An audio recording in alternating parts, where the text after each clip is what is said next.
indeed. We're back. Welcome back, everybody. LANCESCURV Live, LANCESCURV Podcast. I'm glad to be here. I have a very interesting topic tonight, and it hit me earlier, and I had confirmation from this topic because a dear friend of mine with the initials of JG sent me some nostalgic video from the 70s, and it just had my head spinning when I thought about those days and the present days. So, of course, with this 20 terabyte head that I have that holds all of this information and memories, I began to spill off some points that I wanted to share with you. Now, maybe at the risk of sounding like an old man who wishes for younger days, it's that, but it's not that, because there's certain differences that are concrete that we need to put out there and share with the world. And maybe, just maybe, some of the younger generation and some of the older generations that have forgotten what we had will think back and say, you know what, we need to recapture what we had before, because we had a human connectedness that is literally obsolete in today's world, if you really want to come down to it. And it saddens me that people today, no matter what your age, you're missing out on it. You're missing out on it big time. And those of us who understand the sweetness of the 60s, the 70s, and the 80s will understand exactly where I'm coming from. Now, I'll just say I was born in 1963. So my memories of the 60s, coming toward the end of the 60s, because my parents explained a lot of things to me and I saw a lot of things, I can remember things from those single digit ages on up. So I do have an awareness and a memory that kind of goes beyond the normal person. It's like I'm in my 80s right now with as far back as I can go. So I wanted to say that part. And like I said, it's all about bringing back what we lost, and that's the human touch. But there was something about those years, something in the air, something in the music, something in the way people looked at one another. It's different than today. If you look or lived through the 60s, the 70s, and 80s, looking back, you know exactly what I mean. It wasn't wealth that made it rich, and it wasn't technology that made it exciting. It was the human connection, the soul, the eye-to-eye presence, the warmth of neighbors, the laughter that didn't need cameras rolling to be remembered. Because I know I could recall memories from many decades ago, friends of mine, which I consider brothers and sisters in my inner circle, that we bring up details that we didn't bring up before in those little fun times that we had, or memories that have us cracking up. I grew up in New York City, many of you already know, the concrete heartbeat of America. But even there, the toughest city, the city that never slept, there was a love, unity, and decency. You can sit on the stoop. For those who don't know what that is in different parts of the country and world, your front steps. We can sit on the stoop for hours without a phone, without Wi-Fi, without notifications, and still feel more connected than most people feel today with thousands of followers in their pockets. Isn't that something? For those who can remember that, you know, this is what keeps me grounded. You didn't need filters. You didn't need digital validation. You didn't need 30-second videos to prove you existed. You lived, you walked, you tasted life. You danced in kitchens, played outside until the street lights came on. Remember that? And when music played on the radio, it filled your spirit, not just your ears. Let me be your rocking chair. I'm bombarded with music in my head all day. I don't even need headphones. Back then, if you didn't have much, you didn't feel broken. You felt supported. You felt held by community. Go on and get a little plate in the back there in the barbecue. You know you're always welcome. Or if you were locked out after coming home from school and you lost your keys and your folks weren't home, you had all those different homes in the neighborhood to choose from that you can knock on the door, do your homework, rest on the couch, and get a good meal safely without predators. Today, people have everything: convenience, devices, access. And yet loneliness, anxiety, and emptiness are at epidemic levels. Isn't that sad? Those years were sweeter for reasons deeper than nostalgia. They were sweeter because they were human. Community was a living, breathing family.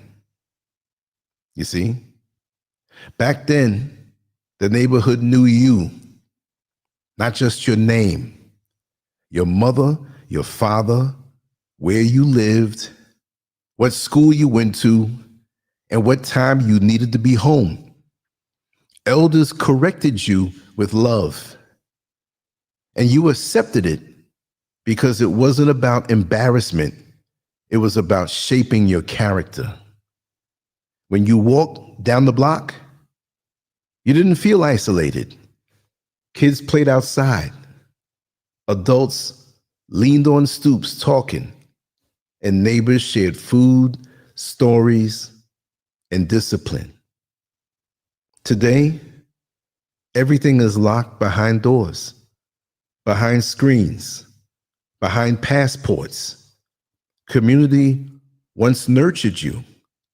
Now technology has replaced human presence.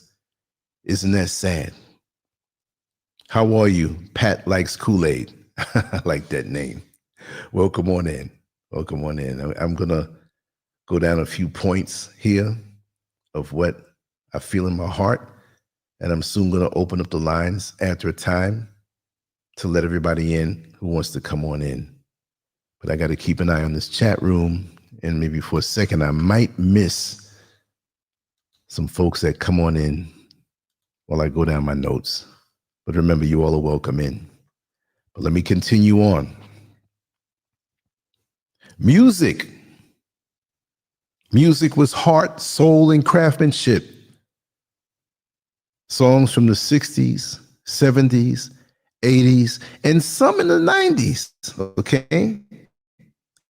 And of course, the 50's and the 40's. I'm talking about my core, what I remember, what I can attest to.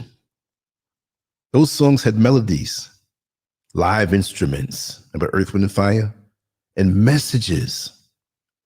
You could feel the bass player's soul, the drummer's sweat, and the singer's heartbreak, if they were singing about heartbreak. Music uplifted, healed, soothed, and taught. It didn't degrade or numb like it does today. Today, everything is digital, no soul, yet they call it soul music. It's compressed and temporary. Music is manufactured fast, consumed even faster, and forgotten the quickest. What once connected people emotionally now mostly distracts and divides. Ain't that something? They changed the frequencies of the music. We don't even feel it no more. It's like eating food that has no taste. And now we have AI that has the capability of making music. They have apps now where you can give it a verse. It'll take the verse, give it a beat. Where is this coming from? Who's hijacking our soul? That's why I listen to the older music.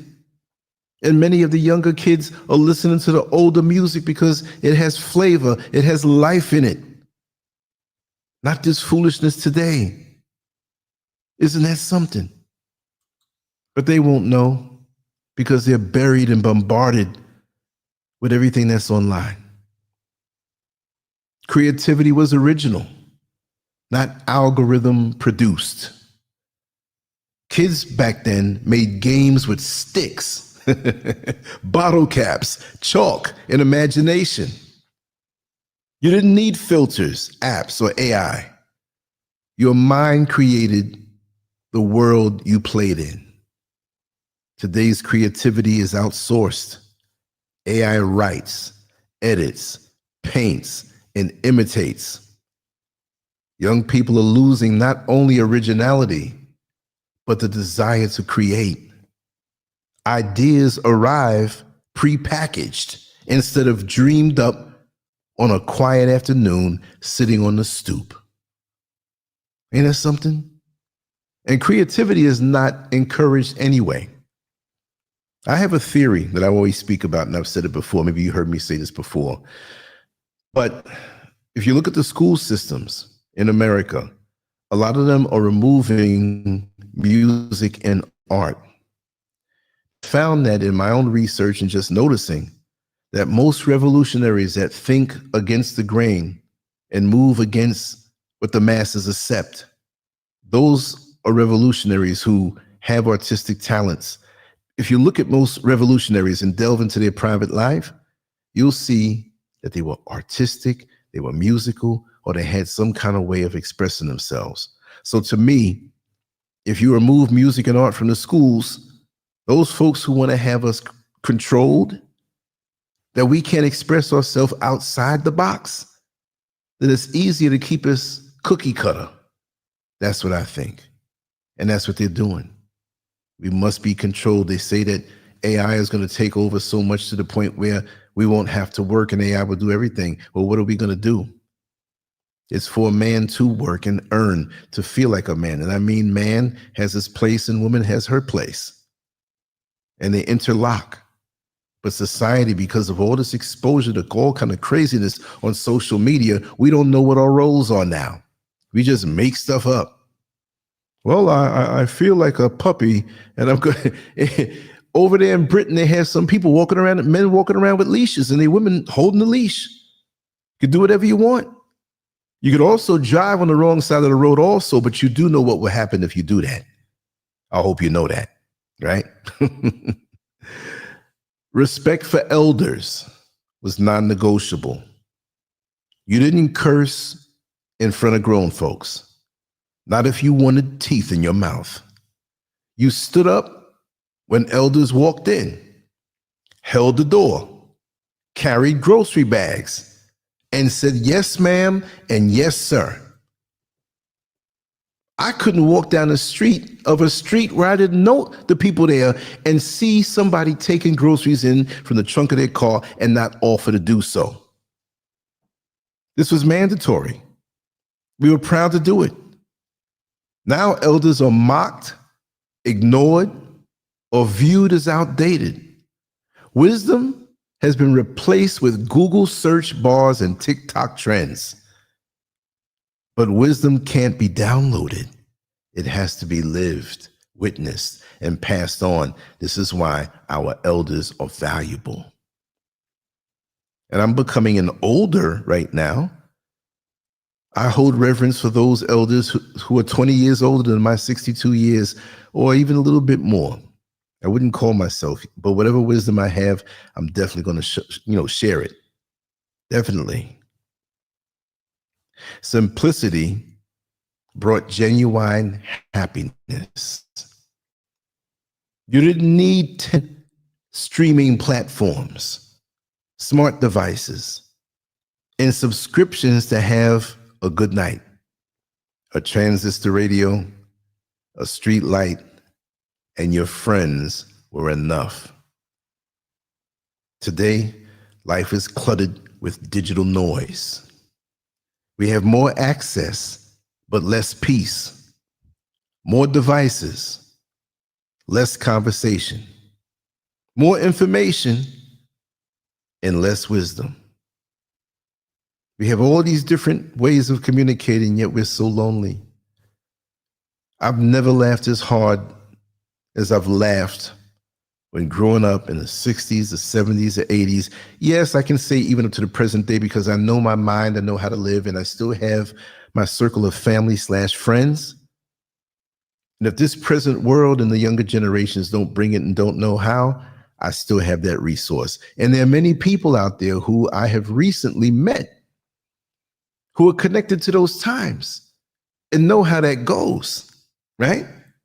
So we need to stick together and reach out to each other because we're a dwindling few.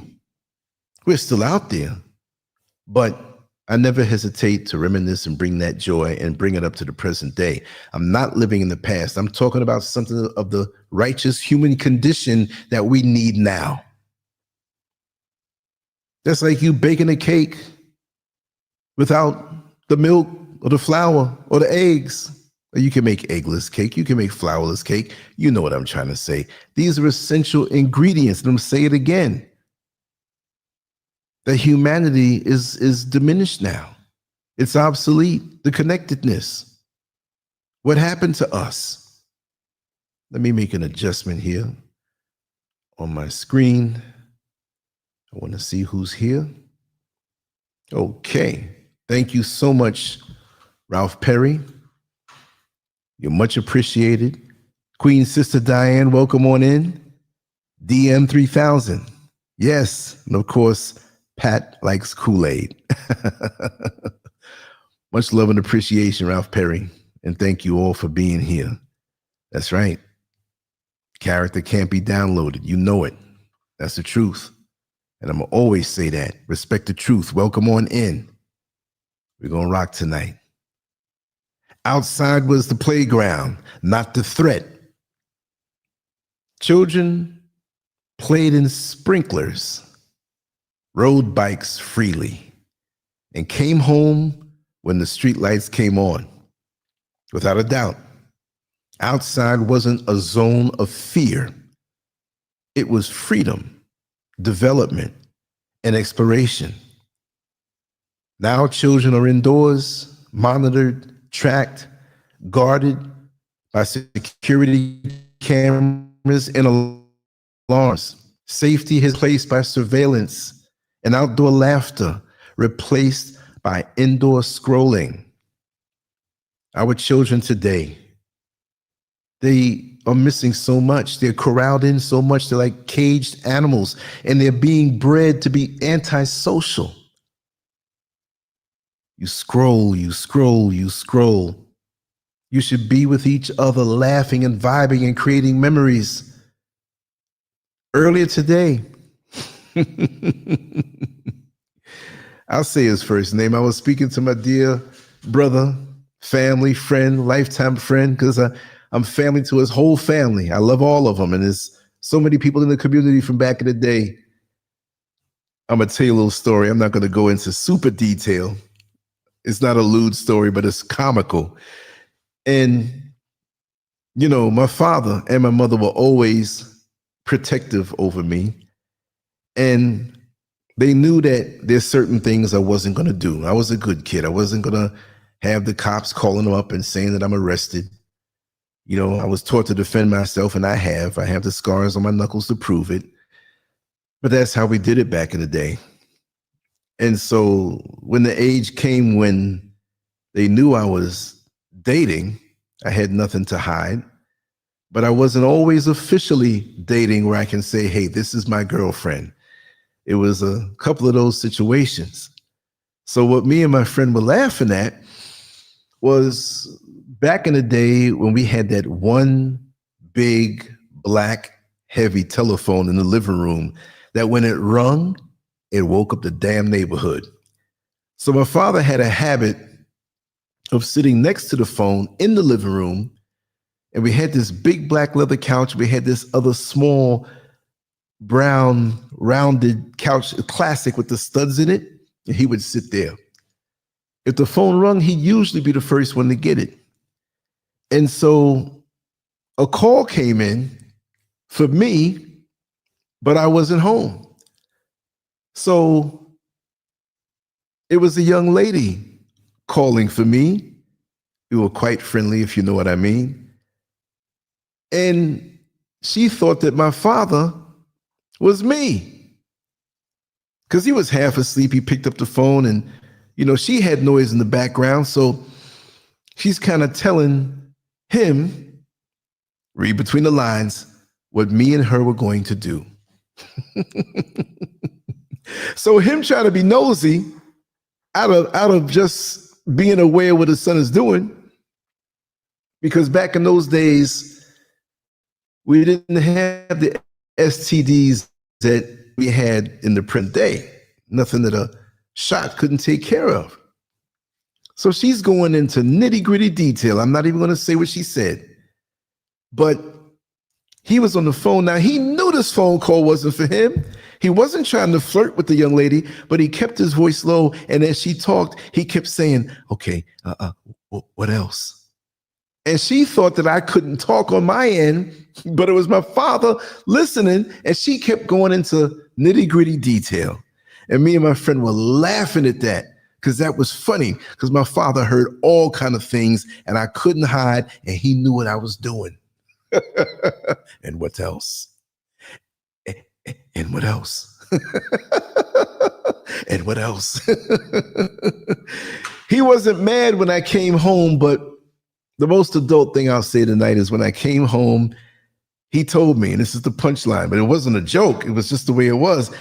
I found out what he heard about because he said, they used to call me Lancey when I was young to differentiate from my father, who had the same name, Lance.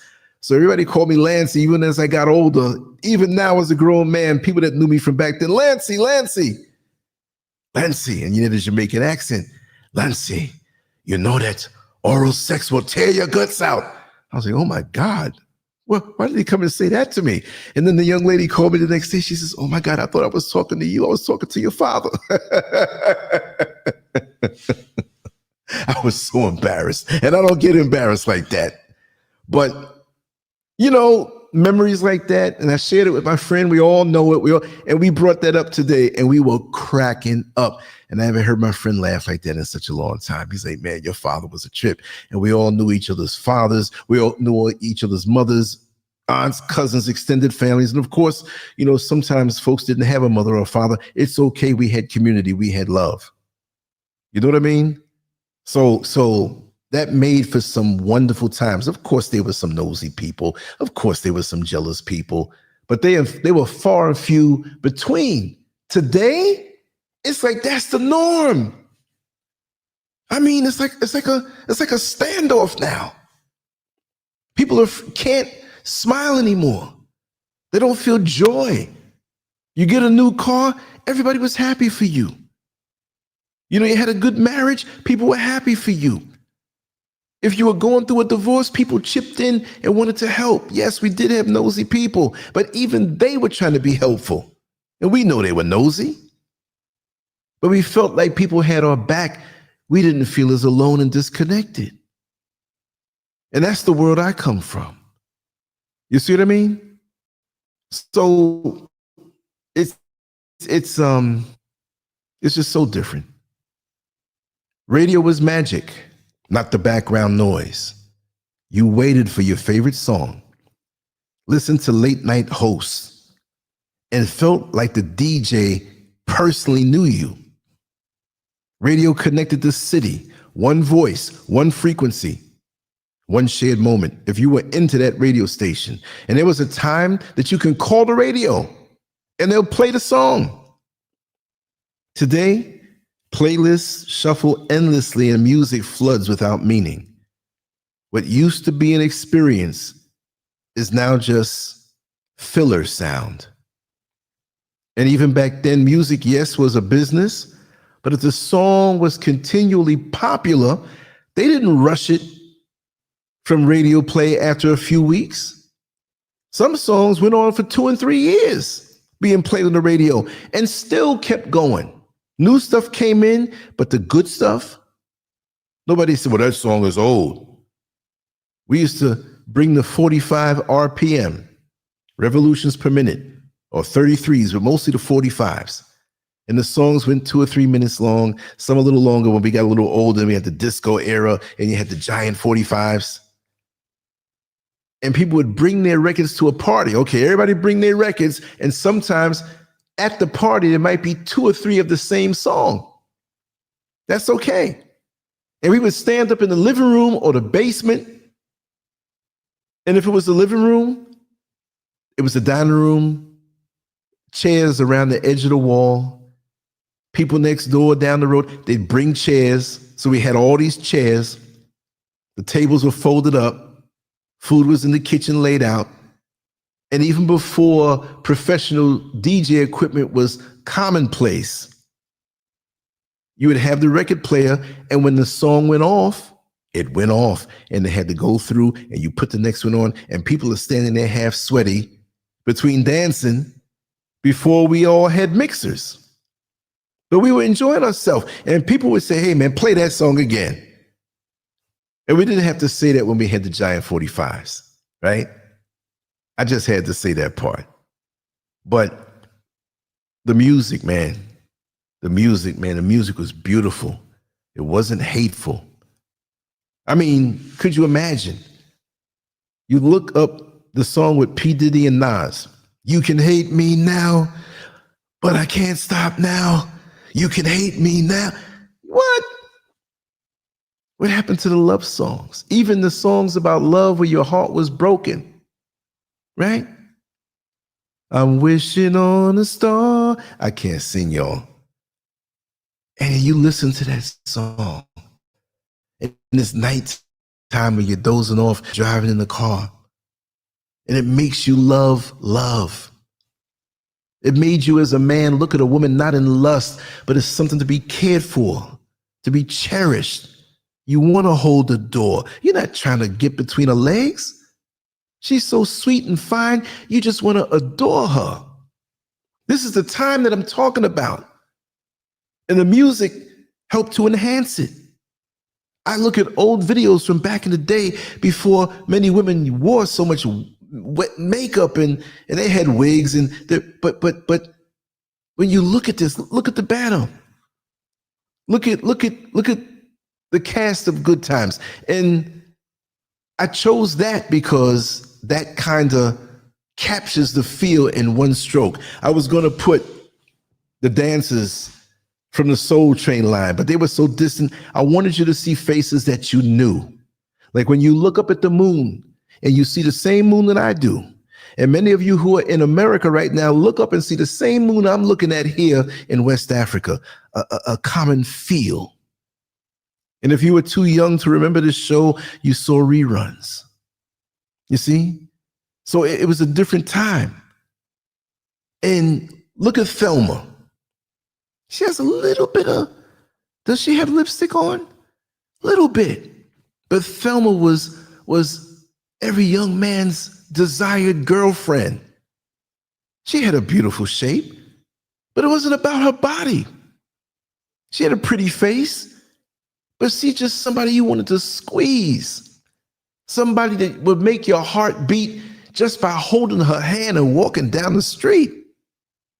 What happened to that adoration that we had for our sisters? What happened to it? Where did it go? BITCHs and hoes and clapping cheeks and what is that? It was an honor to walk a young lady home, even if it wasn't your woman. You want to make sure she got home safe. The joy you felt as a man when her face lights up because she knows that she can trust you. See?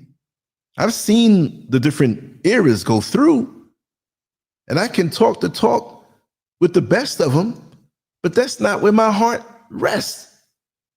You know, when I worked in corrections, you don't have to have a dirty mouth, but sometimes with some of them guys, you got to be able to handle them words with the best of them.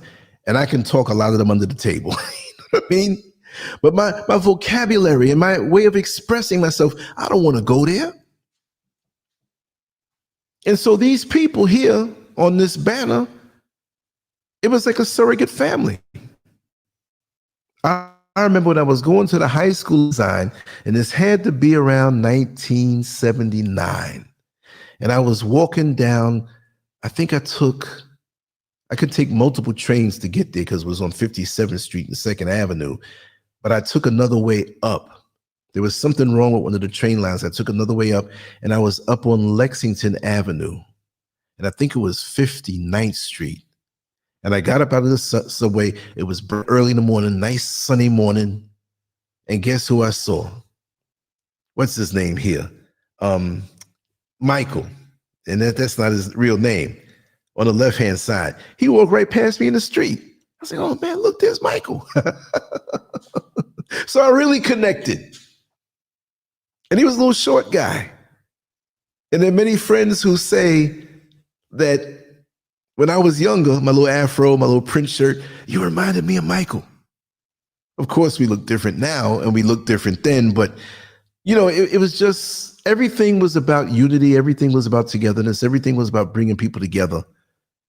And if you had a dispute, you duked it out if you're a young man. But I remember parents and elders always bringing the youngsters together when they had a dispute. And when they had to handle it with their fists sometime, right? I think I was 6 years old. 6 years old I was, or before 6, a little before 6. This had to be 1969 early. And I was across the street, and that's to show you, look how young I was across the street. It's nothing but wood frame houses on that block, right? But everybody knew everybody. Everybody was outside. And I remember Craig Bastion. Me and him were the same age. And something happened with us, and we got into a fight, and he punched me in my face so hard, and my nose was bleeding. So I went home crying, and my father turned around and said, listen, you go kick his behind, or you're going to have to deal with me. And he walked me out there, and he says, I am not helping you. You better win. And so when I went back, Craig accepted the challenge. The crowd came around, and I could not get my butt whipped in front of my father. And I felt embarrassed for going back crying, and my nose was bloody, but I'm a little kid. I swung and I swung and I swung, and I beat him down to the point they had to pull me off of him, but my nose was still bleeding and I was still crying. But I learned something from that. But then we shook hands and we stayed the best of friends. Unfortunately, you know, he got into the drugs, my buddy there, Craig, and Angel Dust, all that stuff. That's another story. I don't want to smear his name, but you know, these things happen. That flip side of the good times of coming up. You see what I mean? But that radio and that music was something else. Technology helped. It didn't own you. The phone rang at home, and if you missed it, you missed it. You returned the call later, and life continued. There was no panic, no constant notification anxiety. Today, people are tethered to screens like oxygen tanks. Technology is no longer a tool. It's a dependency, a mental leash, a silent addiction. Yeah. Smartphone is the ultimate crack pipe. And we didn't, I mean, a payphone was a big thing. I mean, let's go make a phone call to payphone if you're out. Right? If somebody called you at home and you weren't home, you'll find out when you get there, right? The system I had, okay, then you had answer machines and you can call and hold the thing up and boop, put the tones in and it would spit back a message. But a lot of folks didn't have that. Now, if you had family at home, said, oh, Lance is out, he's so-and-so and so-and-so, I would check in and find out who called me. Because believe me, back in those days, I used to get a whole lot of phone calls.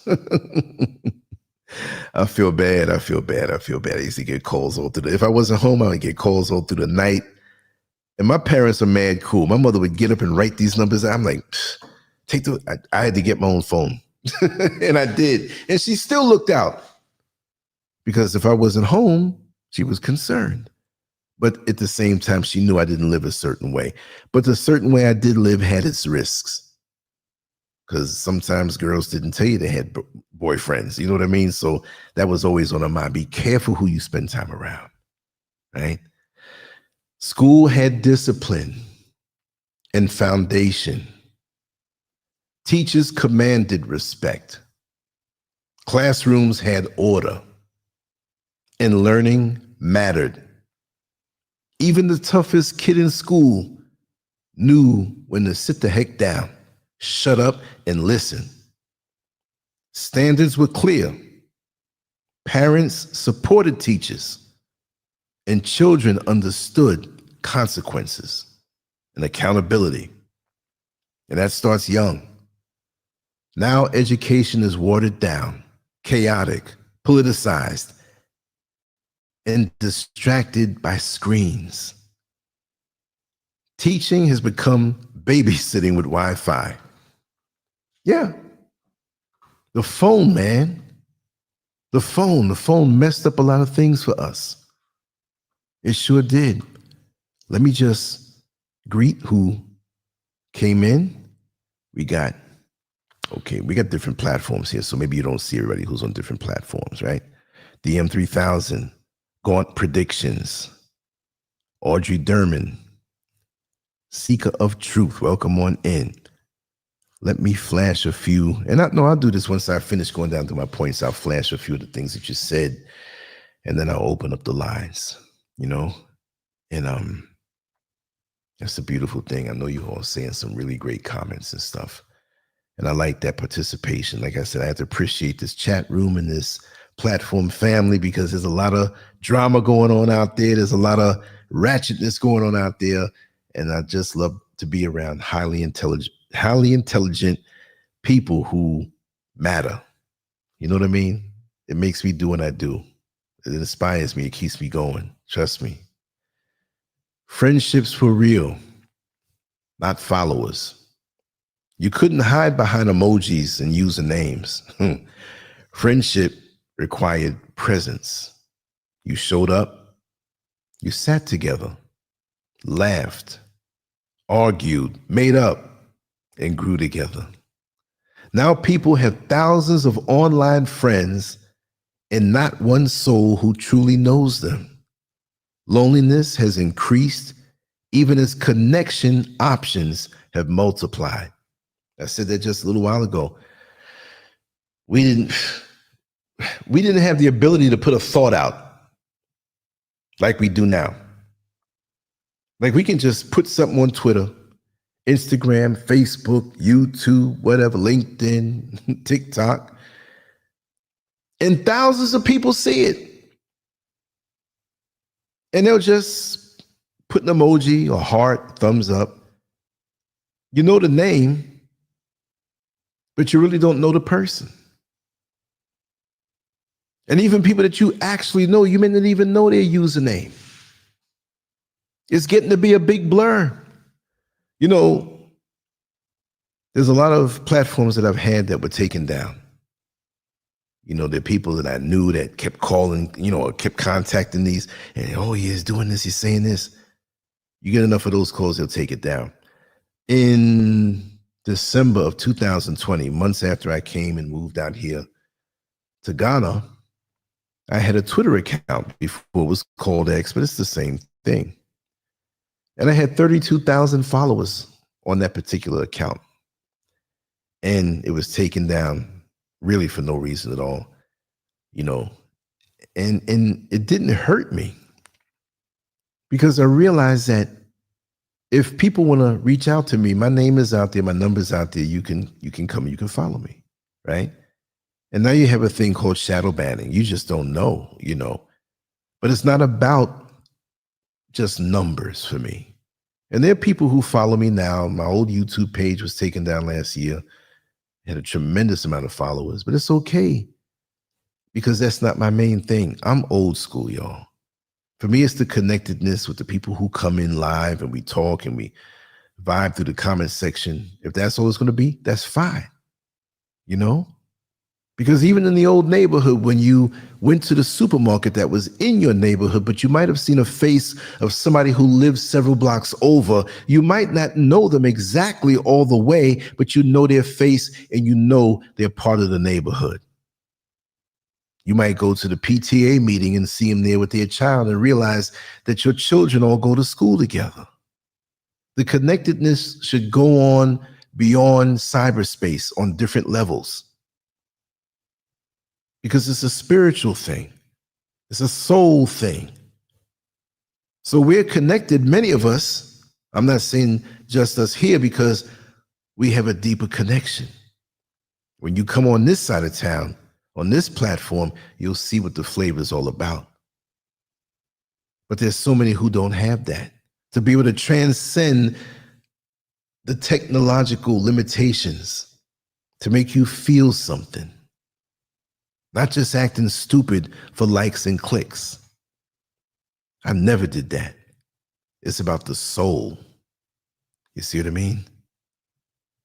Money, back in those days, didn't measure worth. You could be broke and still be rich in laughter, support, storytelling, and Saturday night block parties. Oh my God. But really, from the afternoon into the night, the sweetest times. Life wasn't priced in likes, gear, cars, or designer labels. But today, worth is currency driven, celebrity driven, image driven. People are spiritually bankrupt while posing as financially successful. They might be financially successful, and they might not be spiritually bankrupt. I'm not demonizing you having money, but many go for just that. That's the thing that is the turning point for many people being into you. I don't mean attracted in an intimate way, but to be attracted to you as a person. If you don't have money, many people are not going to notice your attributes as a person who has wisdom, who has something to offer. Oh yeah, well, he broke, he ain't got nothing. And if you sat down and had a conversation with that sister or brother, you'd realize how rich you are not. You see what I mean? It's so superficial now that people will go to great lengths to prove to the world that they have some material goods. We need material goods. I'm not going to say, well, I don't need clothes and walk outside naked and get arrested. I'm not going to say I don't need a home or I don't need a roof. No, it rains. There's bugs out. Look, there's bugs inside the house now. You can't stop those. I'm in the mountains of West Africa. Bugs, that's their job to try to get inside this house. But I think I'm doing good. But you know what I mean, though? The money, the money, the money. It's all about getting the money, getting the money. You get the money, you'll get the attention from the opposite sex. You get the money, you have an inflated view of who you are and nothing else. To me, as a child, my parents always had good people that came around. And I used to love, when I was a little boy playing with little cars and rolling them across the ground, 5 to 6 years old and 4 years old, I used to love to listen to their conversations and the wisdom. It didn't matter what car, they all had cars. I didn't care what car they had. But as a young kid in single digit ages, I used to love to hear the adult conversations and the wisdom they shared. And it might have been deep, too much for me to absorb everything, like you're trying to feed steak to a newborn child. You're not going to digest it. Shouldn't do that anyway. Well, what I'm saying is that this stuff was so enriching and spiritually has spiritual depth and you know, and they can speak freely around me because that was their kind of conversation. They didn't have to whisper or put me to sleep and talk some nastiness. And they always included me. And if I asked a question, which that was adult conversations, but they encouraged me to ask a question if I heard something. So that put me ahead because I would absorb as much as possible. And this is why they say now, talk to your children, not in some infantile way, but explain certain things to them and speak to them and engage them. Not just go. Look, when you're, and this is off topic, but I want to say this, a baby coming up in a few years and single digit ages, they are so fresh. I don't mean bad fresh out the box. They have a clean slate.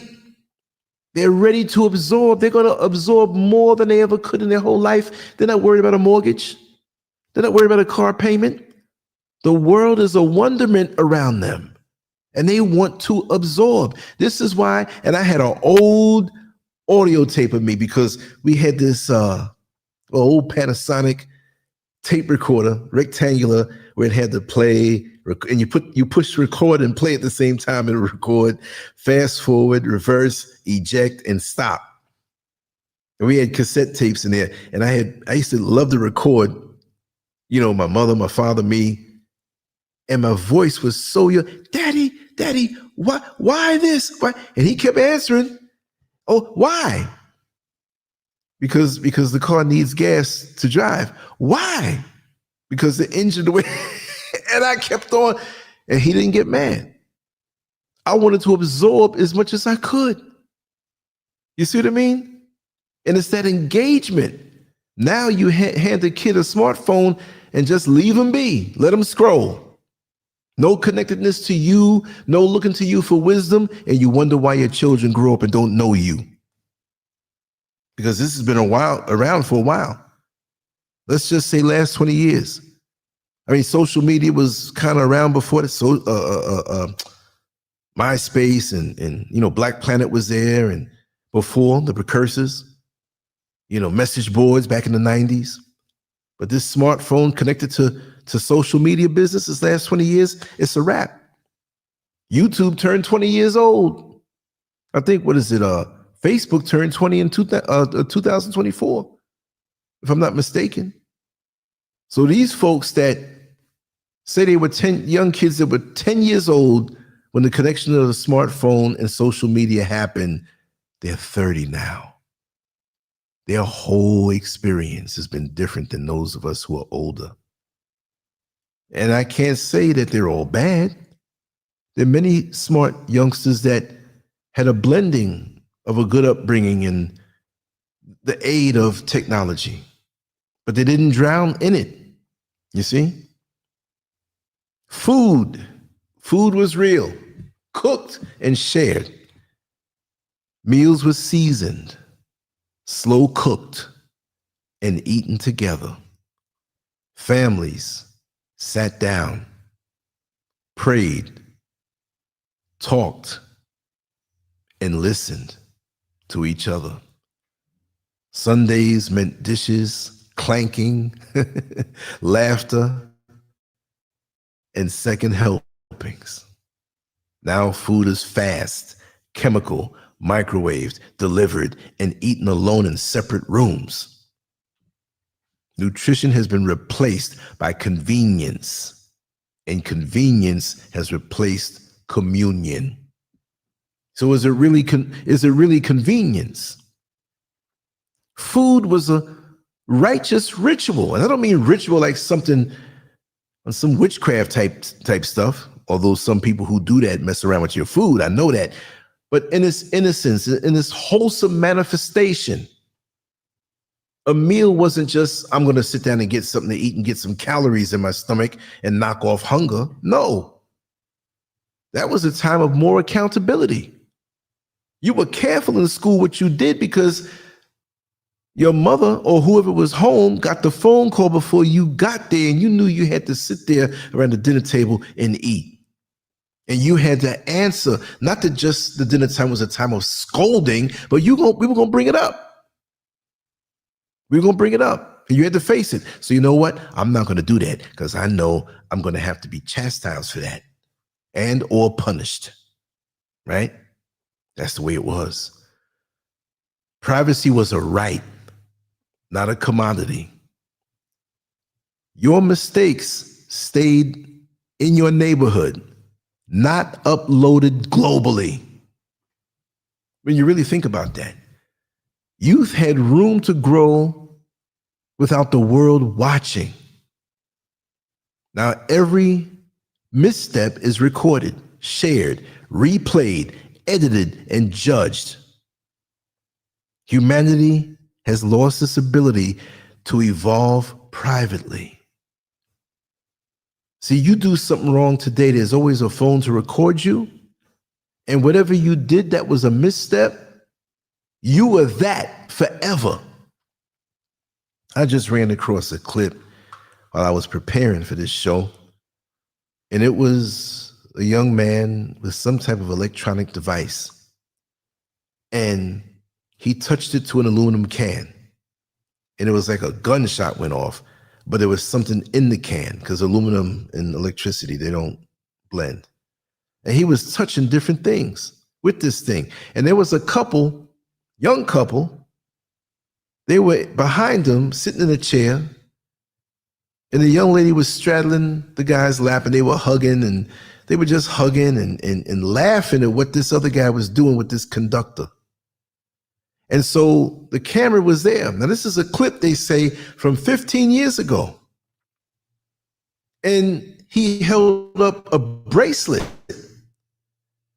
would conduct electricity, and he's in front of the screen, I guess on his phone. And he said, I'm going to touch this. And he was making jokes like, I'm going to shock the SHIT out of you and all of this. He was just making fun. And he touched it. And you can see he was electrocuted. And he fell down. His feet were up shaking. And the couple behind him in the dirty room, I'm not going to say it's dirty, but it was just stuff all over the place. They were cracking up. And I'm saying, and this was a short version of the clip because they say there's a longer version. I heard he died. They didn't know. They thought he was playing. He's on the ground and he's out. So that's who he is. No matter how much of a nice kid he was. I mean, he was a teenager, maybe 21, 22. I don't know. But because of social media, things get replayed over and over and over, and other people can download it before you take it down. So you got to even be careful what you do in the street. There is no privacy anymore. We know that, especially with the government and the powers that be, but with each other. Oh, what? That's what happened? Hey, man, send me that. So you don't know what's going on. We have no more privacy. It was a right. Not anymore, even when they say it is. Back in the day, we had pride in our appearance because pride in appearance meant self-respect. People dressed clean and ironed, even for casual outings. Shoes were shined, hair was styled, shirts were tucked in. It wasn't vanity, it was dignity. Today, casual equals sloppy. Style is replaced by shock value, vulgarity, and virtual costume identities. Sloppy, no pride. Isn't that something? Now, the sloppier you can be, the better you're off in this society in the eyes of many. Because, I don't know, back then it was just a whole different thing. We had so much pride, we didn't even want to see anybody with the same outfit on. Oh man, I showed up to the party, man, this guy had the same shirt on I had. You took time if you knew you had a house, even a house party to go to. You know, you're young, older teens, or early 20s or whatever. You took time and rolled those tires after you washed the car. You took time with your hand and washed the car. Detailed it yourself, took time. You played the radio, maybe a few friends came over and helped you out. They weren't looking for money. That was camaraderie, that was male bonding. You overalled the dashboard, the tie, you got all up under everything. And then you went to the barbershop. And you sat down there and engaged in stimulating conversation. And depending on who was there, you might have told a dirty joke or two, but you showed respect to any mother who came in with their son, or any young lady who came in there who may wanted to edge up because you know you have the close crop cuts. And everybody respected. And if you didn't have your outfit ready, you'd go out and get one. And you come home, get yourself together. You might have showered already, but you're going to shower again. You got your cut, your vehicle's nice, put a little money in your pocket, and you go and you represent. And you are respectful to the people in that house party.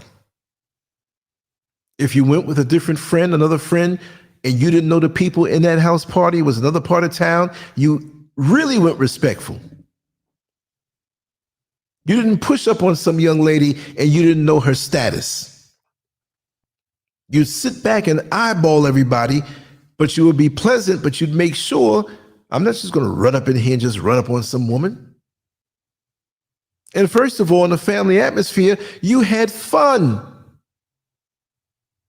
You weren't going in there to try to execute what your testosterone is telling you. It wasn't even about that. And you'd go to these house parties and you were welcomed. And if you were a friend of a friend, you were welcome. You didn't go there to steal anything. You didn't go there to disrespect anybody. And you would take something that many people in the street would take as disrespect. Might have been a brother step all over your shoe by mistake, and he didn't mean it. Wasn't no fight. You don't like it. Get your shoes scuffed up. Okay, brother, that's no problem, man. And you shake the brother's hand. You know it was a mistake. Oh, brother, I'm sorry, man. Oh, my God. I didn't mean to do that. He might even try to wipe off the scuff of your shoe. It's okay, brother. It's all right. Nobody's looking at my feet. It's okay. And you made sure to almost make friends with the brother. If you saw a shapely young lady, you didn't have your eyes and your face all up her backside staring her down.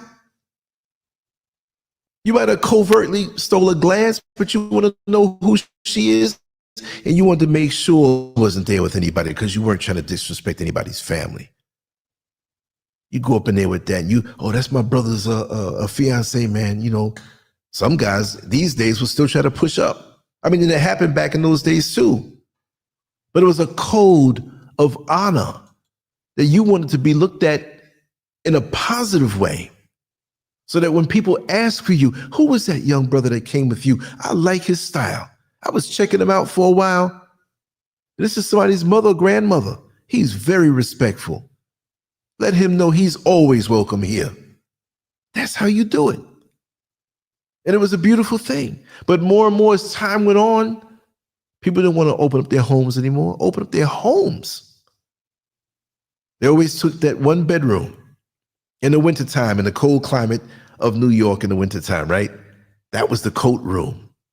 When you had people coming to the house party, you had the one grandmother sitting by that one bedroom door, and she'll take your coat and put it on the bed. You ready to go? Oh, what color coat was it? If she couldn't figure it out, she'll cut the light on. Well, come on in, son. Find your coat.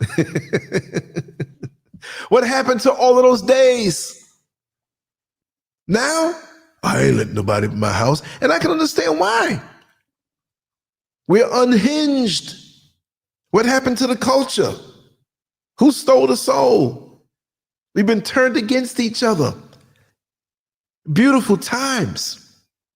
And then you have these Johnny-come-latelys who, and I'm going to say it, they don't understand Black culture in America. It may have been like this also in the UK and different parts, but they will say what they see in social media now is what they think we are. Screwed up in the head, against each other. You see what I mean? Yeah, back in the day, if you're from up in New York and you're around folks from the South, you know, the little Southern boys say, hey, man, you know, you from New York, you're a slick talking New Yorker, you think you know everything. Wasn't no venom. You might even say, you a country bumpkin, man, you don't know, let me teach you something. But even then it was all love. But any way to separate us and divide us and have us pick up a gun, when before we can step on each other's shoes, and that made us get together even tighter. Don't worry about it, man. You're my brother. I got you. You know what I mean? His car might need a boost later on. He still stepped on your shoe. He apologized feverishly. And you're the one to give him that boost. Now these days, oh, he can sit out there all he want, man. He stepped on my shoe. I ain't going to do, you know, come on. Come on. But the pride in appearance It spoke volumes. I got so much to say about that. Joy was organic, not manufactured. Back then, laughter wasn't forced. It came from stories on stoops. I know that well. That's why I got my online training, sitting on a stoop with my friends, and we all telling stories. Laughing until daybreak.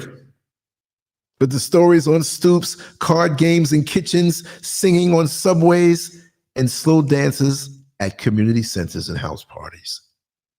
And even the slow dances wasn't something where you're violating a woman's body.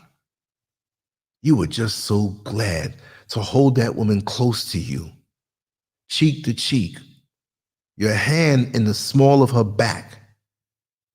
You're not trying to put your hand all up in a derriere. Now, if you're dating and you're close and you're intimate behind closed doors, you do what you do. And of course, adults, sometimes their hands would slide that a little more, but there was a point you didn't pass out of respect. And you feeling the song. Float, float on, doom, doom, doom, float on, float on. Cancer, and my name is Larry. I always wanted to be in that song. Aries, and my name is Lance. That was beautiful. You know? Now joy is curated, filtered, edited, and posted for validation. We used to live life. Now we perform it. We used to live life. Now we perform it. We're reaching for the phone. We got to put this up. We have to pose correctly. We have to take 500 photos to pick the best one. Remember the days when we used to have the cameras where we had to take it to develop at the Photoshop, the camera shop? And I forgot how many pictures was it 35 or 25, or it all depended. But you were happy. Just think, if you had 25 photos, some people would say to develop, some people would say, oh, I have to clean them. If you had 25 photos, you were overjoyed if you had 5 perfect photos that you got. You remember, for those who remember, you used to get those photos and be scared opening it up because some had the eyes red, sometimes your mouth is hanging open, dumb expression on your face. No, I don't want that one. I don't want that one. I mean, you had to pay for all of them, but you had those few that you cherished, and those are the ones that got put in the photo album that you shared or redeveloped or blew up. There's a whole lot of pictures y'all will not see. Now we have the digital camera now. We can snap, snap, snap, snap, snap. Then when we're done snapping, we upload it, put the filter on it, change the contrast, change the brightness, change the color of this and this and that, remove pimples, slim down the face, make yourself a little younger. These AI apps. And then when you go to meet somebody that you met online and never saw them in person, you're both standing on the corner and don't even know each other. until one person calls and your phone rings and you're standing next to them. Oh, that's you? Summers were social, not isolated. Summer break meant block parties, fire hydrant spray, penny candy, and bikes scraping the pavement. You didn't sit inside on screens. You lived outside in the summer. Kids today don't know what it feels like to come home exhausted from fresh air and sun, not overstimulation and Wi-Fi. When you came, like a lot of time, we didn't want to come inside. But when you had that good, day where you were just in the summertime, summer vacation, and you're younger, now you're supposed to enjoy your summers at any age. But I often say to friends of mine, I say, hey, you remember back in the 70s? It seemed as though the sun was shining brighter. And the music. Doom, doom, doom, doom, doom, doom, doom, doom, doom. Loving is really my game. I don't forget. My mind plays these songs and brings me back to those joyous times to bring it up to the present, because I also know that in the present day, when you have the music in your heart, not just necessarily the songs from back in that day, but that joy, that you're so readily able to smile, to laugh. Oh, I know sometime I go outside and I put on the stone face for the stone face people that have all types of toxic energies about them, because I keep them away from me. But I preserve my peace and I preserve my joy. And I share it with those who are worthy, who have earned credit with me. You don't go to a bank and ask for a $500,000 loan to get a house. And these days, $500,000 can't even get a house half the time. A decent neighborhood. But you can't go there and say, I'm a nice guy. Give me the loan. No. What kind of credit do you have? Are you credit worthy? Let's run a credit check. Huh? That's the problem these days. We don't vet people these days. And they rob our joy. They bring us drama.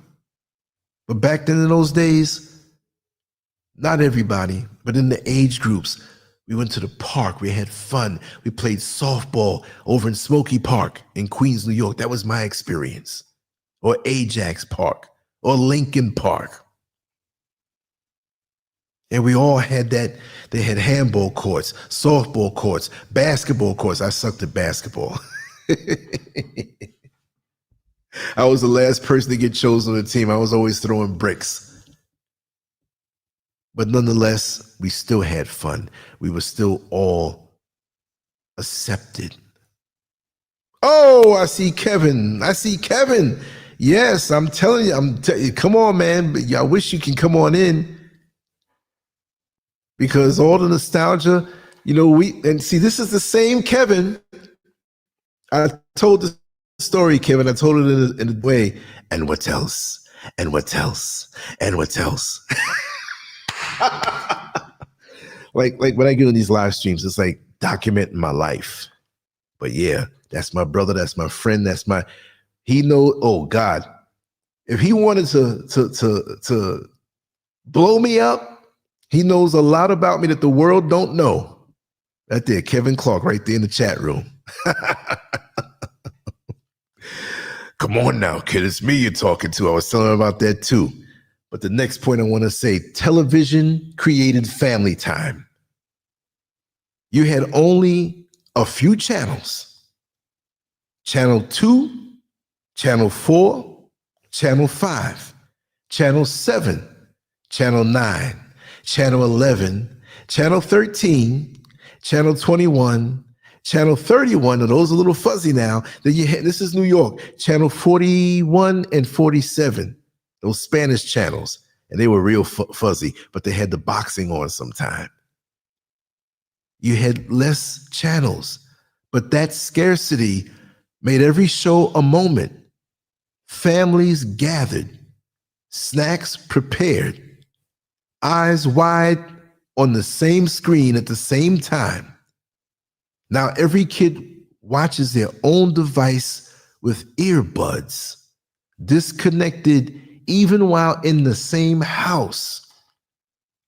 See, you didn't get a second chance to watch that TV show unless it came around to the early 80s where you had a VCR and can record it.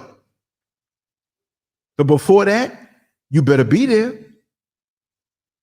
And since Kevin Clark is here, I will say the Clark household was beautiful for that. And they embraced me as family. And a big part of my childhood, I have to thank them for. Beautiful family. And we all sat around and watched the TV, the big fights. And sometimes when we had the VCRs, we were teenagers. We smuggled a tape or two in and sat up at night. But that's what young men do. And we did that in a decent way. You know what I mean? Good, clean, fun, clean kids. Phones back then, they were tools, not emotional crutches. A phone call required intention, dialing, waiting, patience. You said what mattered, and conversations were real. Now phones fill silence, break attention, and numb anxiety. We don't talk. We scroll to escape. And again, like I said before, we have more ways of communicating, but we're more disconnected. And it's not all of us now, but most of us. Could you imagine those people who are budding serial killers? I hate to bring up something so gory, but maybe, just maybe, if they had a sense of connectedness to family, to friends, to community.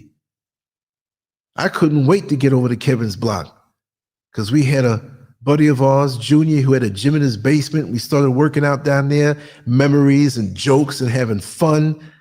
I couldn't get enough. I was always laughing, always having fun, and I like to make people laugh and I like to make people have fun. And that's to this day, because we preserve that tradition. We all knew each other's parents, God rest their soul. Our parents knew their parents and his parents, and it was a community. And we don't have that anymore. We barely have neighborhoods with neighbors who don't speak. A big change, and that's got to have an effect on you psychologically in this world. So how can the children grow up without this? Even when they have family in their homes, the community is not there. That's like trying to raise or grow plants with dry soil and no water. You're not going to be well-rounded. You're going to be touched, mentally strained and deficient in things you need. Many, and I'm not blaming youngsters because some of the older folks are like this now. They don't understand the art of conversation.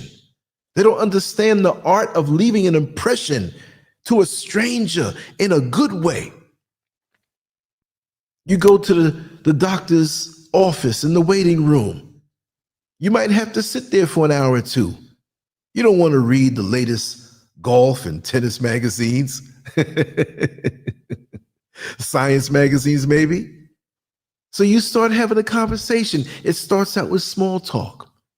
And when people see that you're mannerable and you're a conversationalist, it makes that time so sweet, they don't even want to leave the doctor's office. Oh, young man, what is your name? I got to keep in contact with you. We're having an event going on. You know how many things I've been invited to? Just from opening up in a warm way, giving somebody warmth that they're not used to getting in this society, in this world. It's so easy. Gotta drop our guard. We can find common denominators more than we can find reasons to be separate. But online, it's stirring it up. Stirring it up. I speak about racism all the time, but I had a lot of white friends back in the day. We know how society goes, but junior high school, elementary school, high school, until this world infuses our minds more so. It's a beautiful world it could be. Like the song, what a beautiful world it could be. Do, do, do, do, do, do, do. That was 1982. I remember that. I love that song. Friend groups were solid, not rotating. You didn't switch best friends every week. Loyalty was steady, tested, and proven. Today, friendships collapse over likes, disagreements, or online misunderstandings. People are disposable in a way that the soul cannot survive. Of course, you're going to have misunderstandings. But if you love your friends and you're committed to that, do you know how that makes your life feel? And look now. Many of the youngsters and some of the dirty old men oldsters, they scroll through photos. They see a photo they like of a young lady. They want to be friends with her just on appearance alone. Some of the young ladies scroll through the photos of men and see the nice cars that they drive and want to be friends with them because of it. I'm not saying everybody is a gold digger. But it's so superficial now. And we can be easily rotated. We didn't have options to be able to sit at home and scroll through thousands of pictures of women on Facebook. Getting friend requests from people who don't even know you because they're lusting after you. Getting in fights with strangers over different topics. I mean, knockdown, drag-out fights that last for weeks. And Facebook and the social media platforms are showing their ads and making money, and you're fighting with somebody who you'll never probably look in their face. Getting heated. We used to be able to sit around with each other and discuss things and debate feverishly, still shake hands and love each other and come back and hang out the next day. What happened to those days? My friend Kevin here, my brother Kevin here, we've said it many a times. I'll give up all the technology today, the computers, the smartphones, the ability to text and send pictures, and I'll go back to the 70s because it was more fulfilling. Why can't we have the technology and still have that fulfilling feel? It's because social media and smartphones and technology is the noose that they gave to us that looked like a golden necklace, but it was a noose to choke us off from each other. No doubt. Love was earned, not downloaded. Dating required courage, phone calls, meeting parents, walking a girl home. Love had layers. Now romance is instant, temporary, swiped, ghosted, and texted. Feelings run shallow when access runs too deep. You used to have to walk the young lady home. You had to meet the parents of the family. I have that joke. I always tell my friends. Went over this young lady's house one day, and I'm not sure if the parents were home. I think it was the grandmother. She was there, and I was taking this young lady out on a date, a simple date to the movies, not too far away. And she looked me dead in the eye. This was the summertime. You know what she said? "Young man, where are you employed?" It was like I was in inspection. I'm standing up in front of the living room, hands at my side, Adam's apple jumping, and she's looking at me. She got the little cat eye glasses like the little ladies in the 5 and dime store work with their cashiers, and they're retired, but they got that little chain hanging. "Young man, where are you employed?" I work with my father in the summertime. That lady wanted me to prove it, and I did. But what happened to the accountability? We don't have that no more. Now young ladies get pregnant and the parents don't know who the daddy is. Sometimes you never know. Sometimes the young lady don't know. I mean, that's always been happening, but the kids now living their own life. I'll tell you another little story. I got to say a little curse word in it, but it just shows how family, parents, fathers, mothers play a role. This might have been back in maybe 1977. I was 14. I turned 15 in 78. It was around that time. I think it was like late 77. I was 14 and a half years old, right? And there was a girl not too far that we weren't intimate like that. The little kissy thing, and, you know, feel up the chest a bit. I'm just being honest with you. We're adults. But it was respectful. We had our little moments. And so one day I ended up over her house and I was in the living room. She had a sister used to tease me. Little chubby sister used to tease me all the time. She was around, but she didn't bother with us. We were sitting on the couch. We kissed a few times, and I had my arm around her, and she was sitting on the couch, kind of leaning on me. So I had my arm around her, and my right hand was on her right thigh because my arm was behind her. But she leaned over more, and my hand kind of slid up. Wasn't trying to do it. She had pants on, but it was on her right butt cheek. I'll just be graphic and say it, but I wasn't trying to squeeze it that way. I wasn't even aware that my hand was there.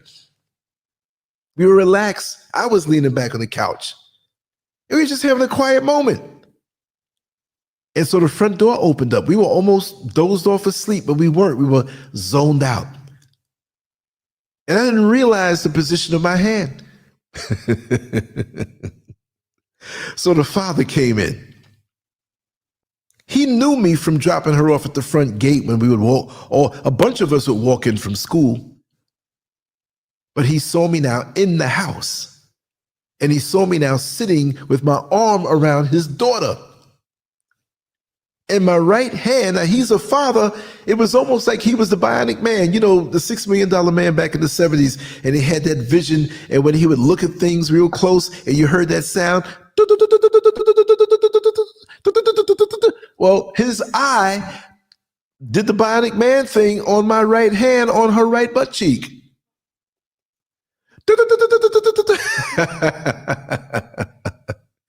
And I think he was a little tipsy because she told me he wasn't a full-fledged alcoholic, but he liked a good stiff one after work on the weekend sometime. And he looked at me and he said, can I ask you something? I said, yes, sir. I couldn't pull my hand away. It would make me look guilty, so I didn't know he zeroed in like that. He says, are you feeding her ass? I said, no, sir. He said, are you putting clothes on her ass? I said, no, sir. Are you keeping a roof over her ass? I said, no, sir. Are you giving money to her ass? Paying bills for her ass? I said, no, sir. Then get your hand off her ass. I pulled my hand back so fast, and he went into the kitchen. Now, what am I gonna do? I kindly excused myself, and I got out of there. I was out, and I never came back. I talked to her, but I was so embarrassed. So I said, you know what? As I get older, I got to stop being embarrassed. But that was, you know, I couldn't hide my hand. He zeroed in on it. He was right to do that. I wasn't keeping a roof over her head. I didn't pay the mortgage. I wasn't feeding her. I mean, we went on a date and a couple dates, and you know, I bought some stuff there. I didn't have big money at that age. I had to save my allowance and what I worked with my father to save. But that was funny. But you don't have enough fathers like that these days. Or they may go overboard and pull out a pistol and put it to your head. It's crazy these days. You know? Wow. The city had soul, not just condos. New York City once had living neighborhoods, jazz at dusk, bodegas on the corner, kids double dutching by the hydrant. Today, luxury towers block the skyline. Airbnb strangers replace residents, and culture is polished out by price tags. Hold on a second, yo. Let me just blow my nose. I'm not going to do it into this microphone. I'm going to have to mute it. I've been fighting something. I've been waking up feeling like I had the flu, and then when you wake up, you're okay. And then when it gets to be nighttime, there's something going around out here. A lot of people, I won't say it's the flu, but the coughs and the sniffles and stuff. And I'm like, that's so funny. It's so hot out here in this part of Africa. Shorts and t-shirts in December. But still, A lot of folks, I hate when they sneeze and don't cover their mouth. But yeah, the city had soul. Even when you went to a neighborhood that you weren't known in or you did not know, you might know in the streets from driving through it, it had a certain flavor to it. There was a commonality going through all the neighborhoods. Even when they were different races and different cultures, you can read the neighborhood pretty good. And when I see video of my old neighborhood in New York City and the surrounding areas like Jamaica Avenue, where we'd all go shopping and, just different places, I'm like, wait a second. We got to expect that things are going to physically change. But I would say back in the day, neighborhoods weren't gutted that quick. Now it's gutted, meaning that the soul is taken out. When somebody moves, you ask them, why are you moving? Why? Of course, people will eventually move because they're empty nesters now and they want to downsize, or their family's growing, or they're in a different salary now and they want to go to a neighborhood that provides more services and more things for the taxes. I understand that. But we all had a good stretch from single-digit ages coming up to adulthood before families really moved away.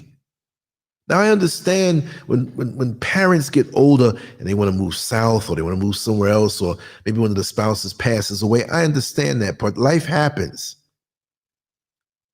But now, in the present day, people move in. Before you get to know what they look like good enough, they're gone. And it may not be that fast in certain situations, but there is no stability now. It's so different. Kids are moving around and don't even have a chance to have a neighborhood, a community.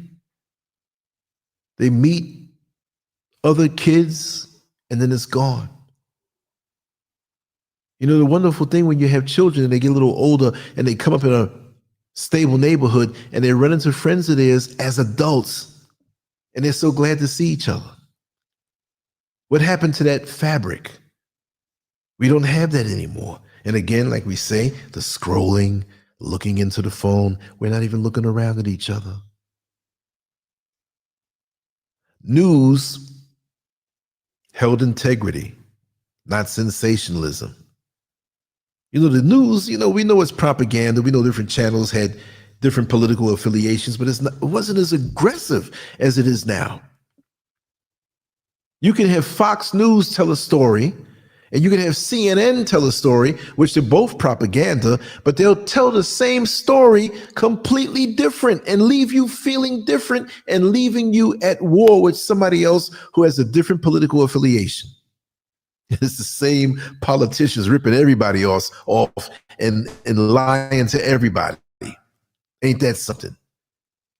News held integrity, not sensationalism. Anchors reported facts without screaming, scrolling banners, or emotional manipulation. Now everything is crisis, clickbait, hysteria, and division. Information became entertainment and truth became negotiable. Like a good lawyer who could bend the truth a little bit, manipulate the laws a little bit.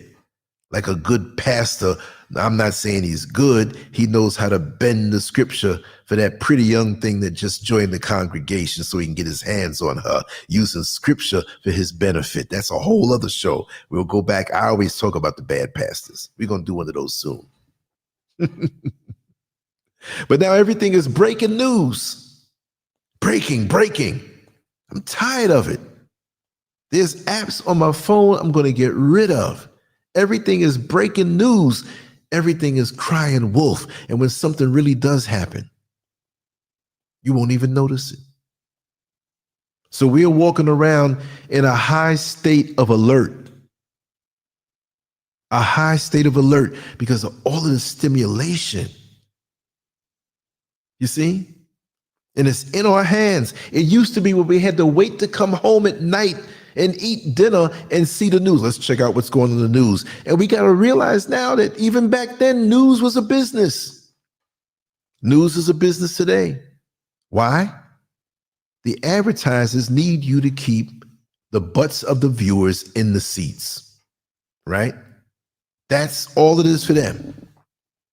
So they have to stimulate us to keep us interested, to keep us watching, to keep us watching the ads. Like they say, oh, it's time to pay the bills. You see? And you don't realize it. And you don't realize that what you see on the news is what they chose for you to see. They're the ones who decide what's important for you to see.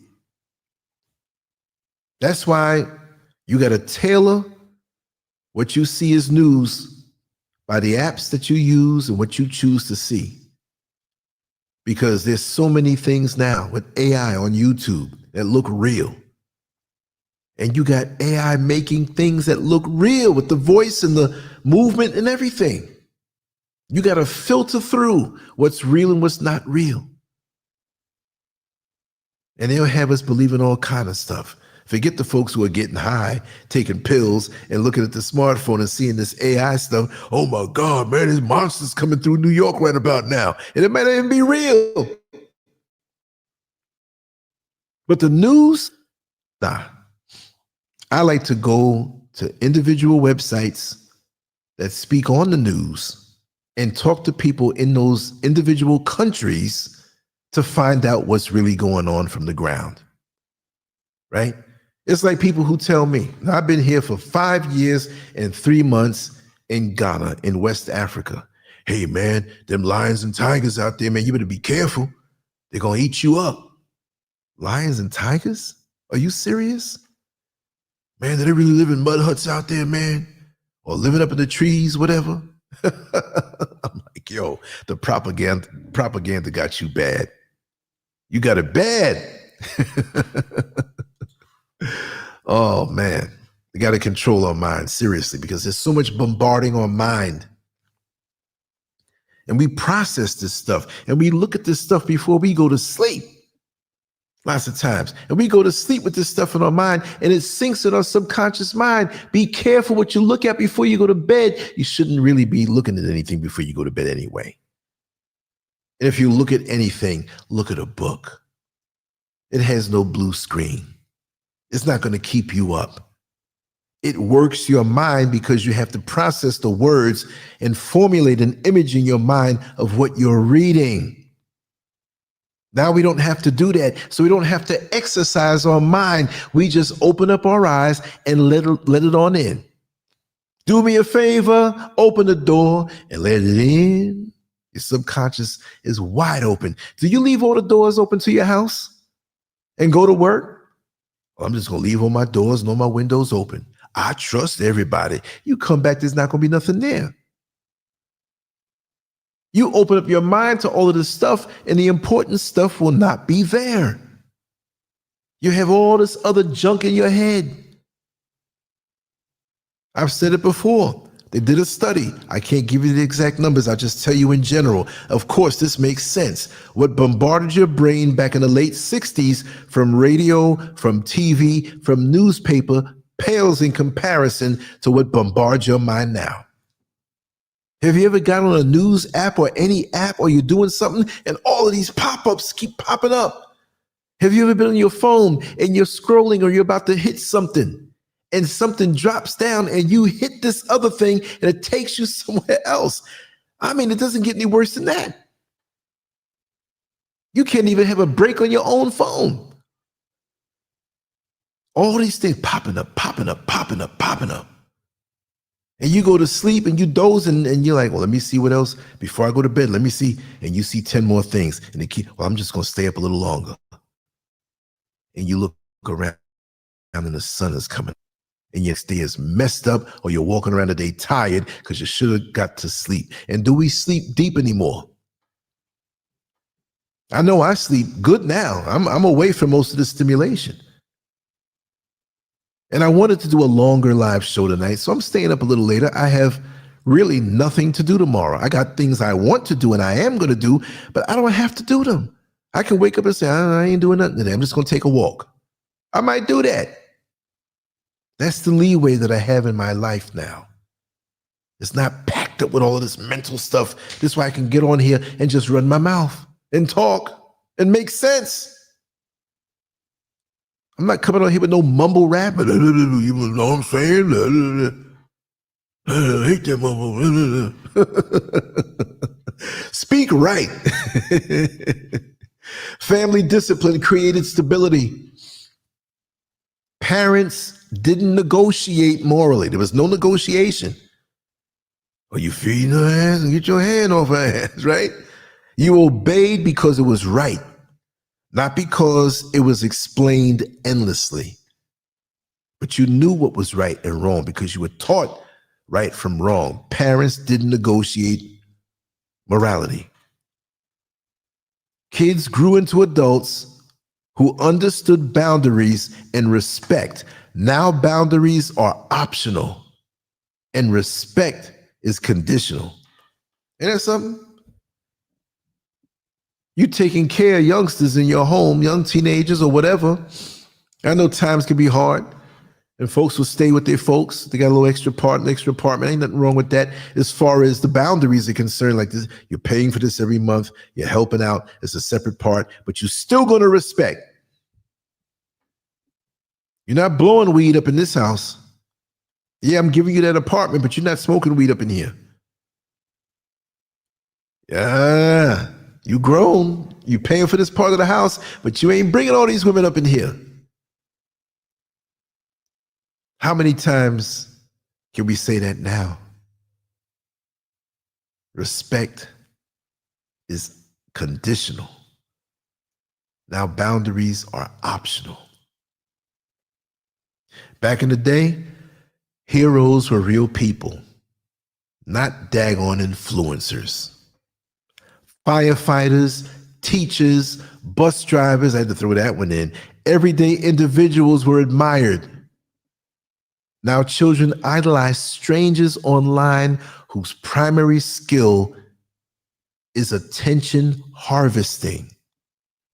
Manufactured people for attention harvesting. Advertisers make money. Concerts, music, songs, movies, whatever. Usually decadent stuff. If Kevin's still here, he always says how his father was his first superhero, just like my father was to me, right? Firefighters, teachers, but just people who held it down, who came through, who were committed. Now, if something goes wrong in the relationship as far as a misunderstanding, you're ready to bounce. Man, I'm out of here, man, you know. You stuck it through. You committed. You were the hero. You were the thread that held the suit together. We don't respect these people anymore that keep society going. I mean, I've had my issues with police officers, but guess what? Something go down, who you gonna call? Some people talk tough. Man, I handled it myself. Yeah, you end up locked up for that. But you terrified out your mind. Somebody's breaking up in your house and you by yourself and you don't have a weapon. First thing you calling is 911. I know. You know, we got some good cops and you got some prick cops. I know that. But we had heroes who were real people. I saw many other fathers and many other mothers, and kudos to the housewives who run the home, who raise the children. Of course, the father has a role in raising the children traditionally, but you're sitting down with their homework. You're feeding them. You're getting them up early. You're getting them to school. You're picking them up. You're washing them if they're young enough to need to be washed. Washing their clothes, washing your husband's clothes, keeping the place clean. You wake up, you're not stopping. And you can't punch out from being a housewife. Because long after everybody's going to sleep, you're preparing for the next day and wrap it up for that night. Hopefully you have a family that helps you wash the dishes if you don't have a dishwasher, all that stuff. But again, we don't have these roles that are honored anymore.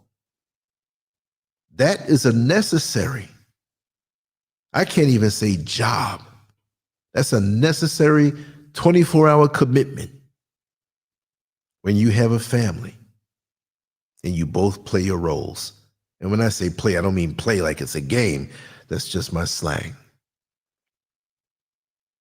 Back then, even the tough kids had honor. You could scrap with someone and shake hands after. Fights had rules, dignity, and purpose. Today's grudges fester behind screens. Reputations are destroyed with one post, and conflict is weaponized digitally.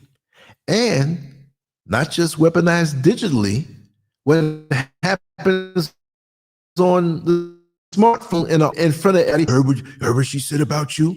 It's 2 o'clock in the morning and you fell asleep. And somebody calls you, oh, she posted something about you. Or her new man posted something about you. And so now you get up in the morning with your weapon to go do something to him and end up on the news over some stupidness. Now you're locked up. Used to be those things ended in school at 3 o'clock.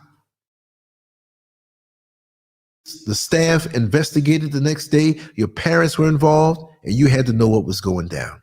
And that was not going to happen on the school premises unless it just happened and they didn't know it. We had to restore order. We're not having this. You're there to go to school. You're here in the community to be a plus. The whole community would get involved. Fathers of other children, even if you're a young adult, would come over and talk with you, watch you. We all knew what was going on. Now people behind, I call them the Venetian players. These people these days, not all of them, we have some good ones, but they peep from behind the Venetian blinds. Venetian players. They ain't helping. They ain't saying. If the cops come around to do an investigation to really find out who killed somebody, you're not going to help. Ain't none of my business.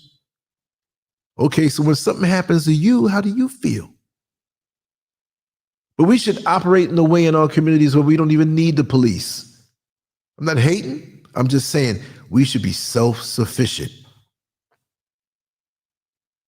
Stores were local, not algorithmic. The corner store owner knew your mother's name, your favorite snack, and your birthday. Now mega chains and delivery apps eliminate the warmth of recognition and replace it with tracking, upselling, and QR codes. Same thing goes for the bank. You walked into the bank, they knew your name. Like the old song, sometimes you want to go where everybody knows your name. The corner store. I lived on 134th Street. I had a lot of friends on 131st Street and 131st Street, which was just like my neighborhood. We had a guy named Ralph, the Cuban man.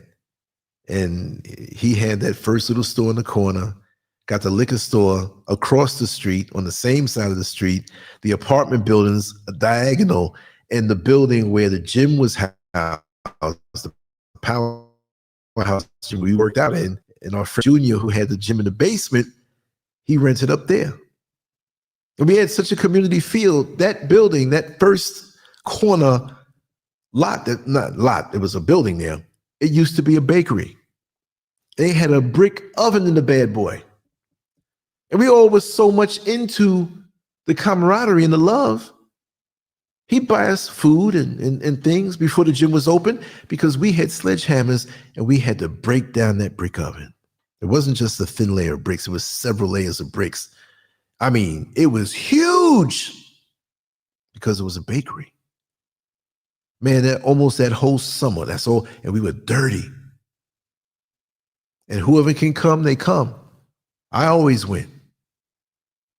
And that's the unity that we had. And that was a business. We weren't saying, oh, you got to pay me for that. But he took care of us.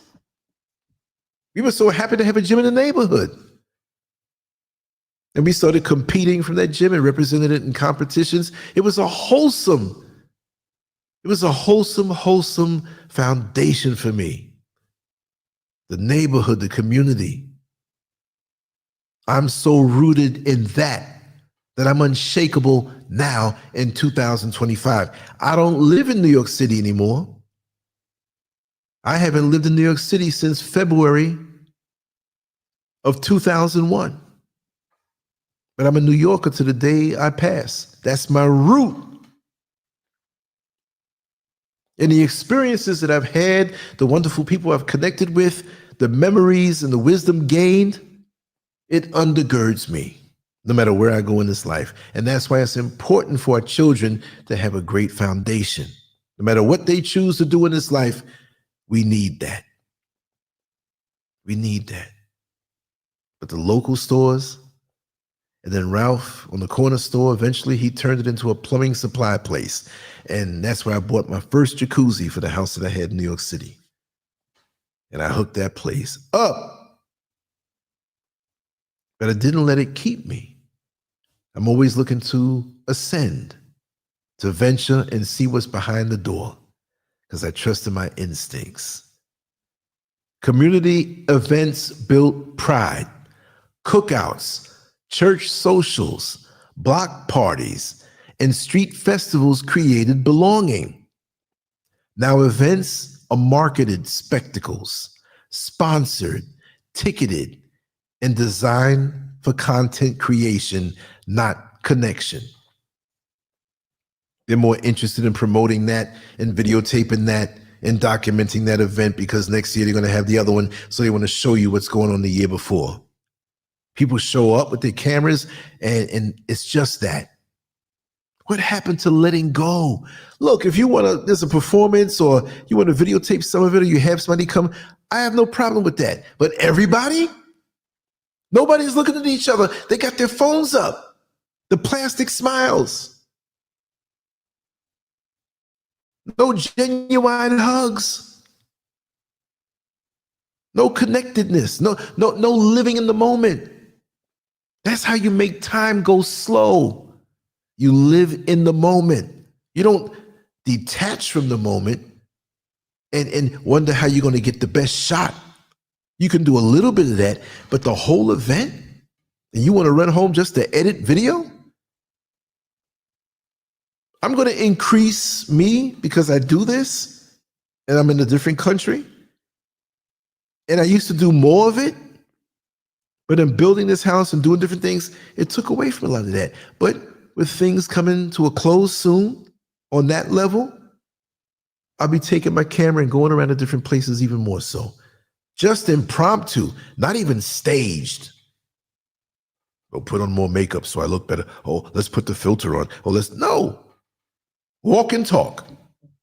Spontaneity. If you're going to do it, that's where you do it.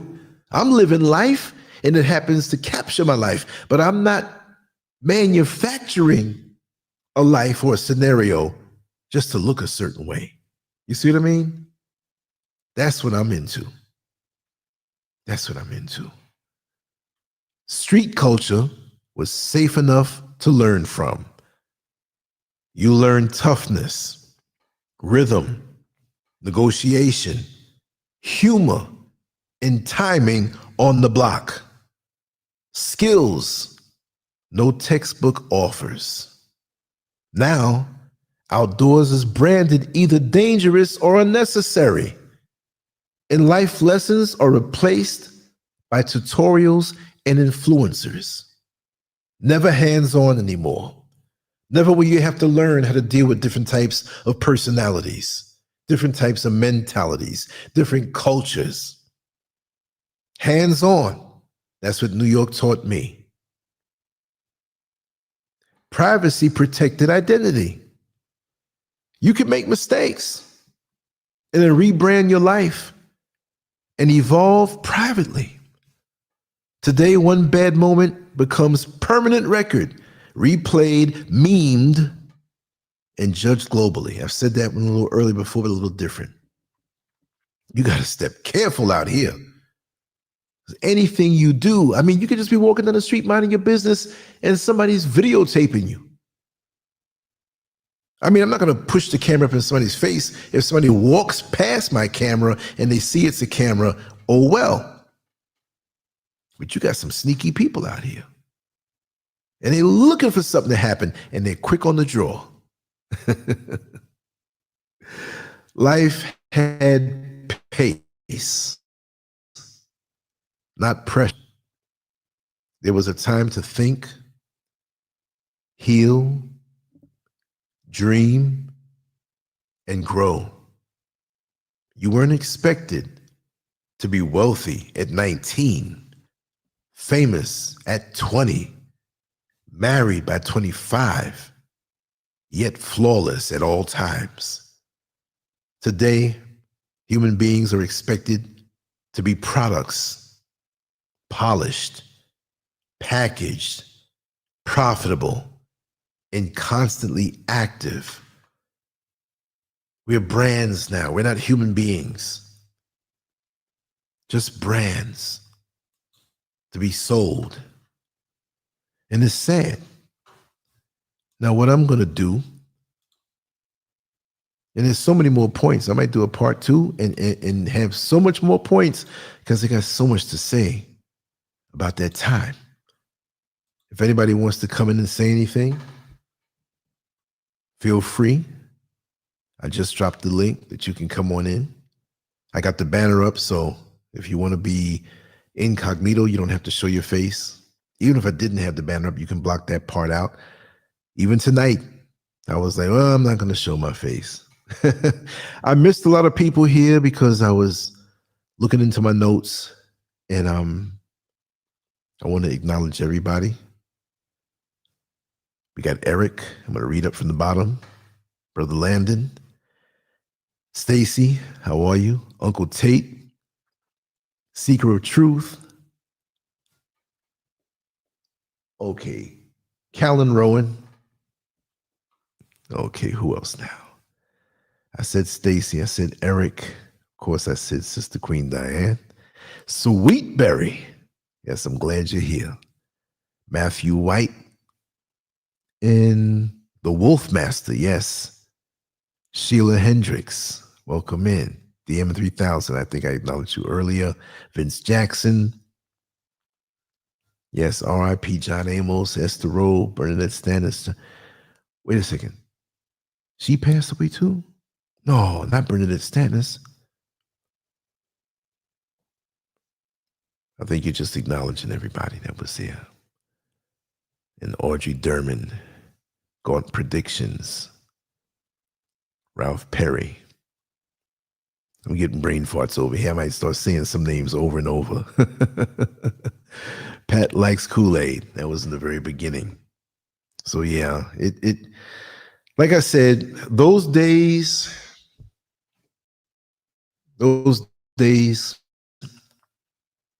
I cherish those days, the exact vibration of it.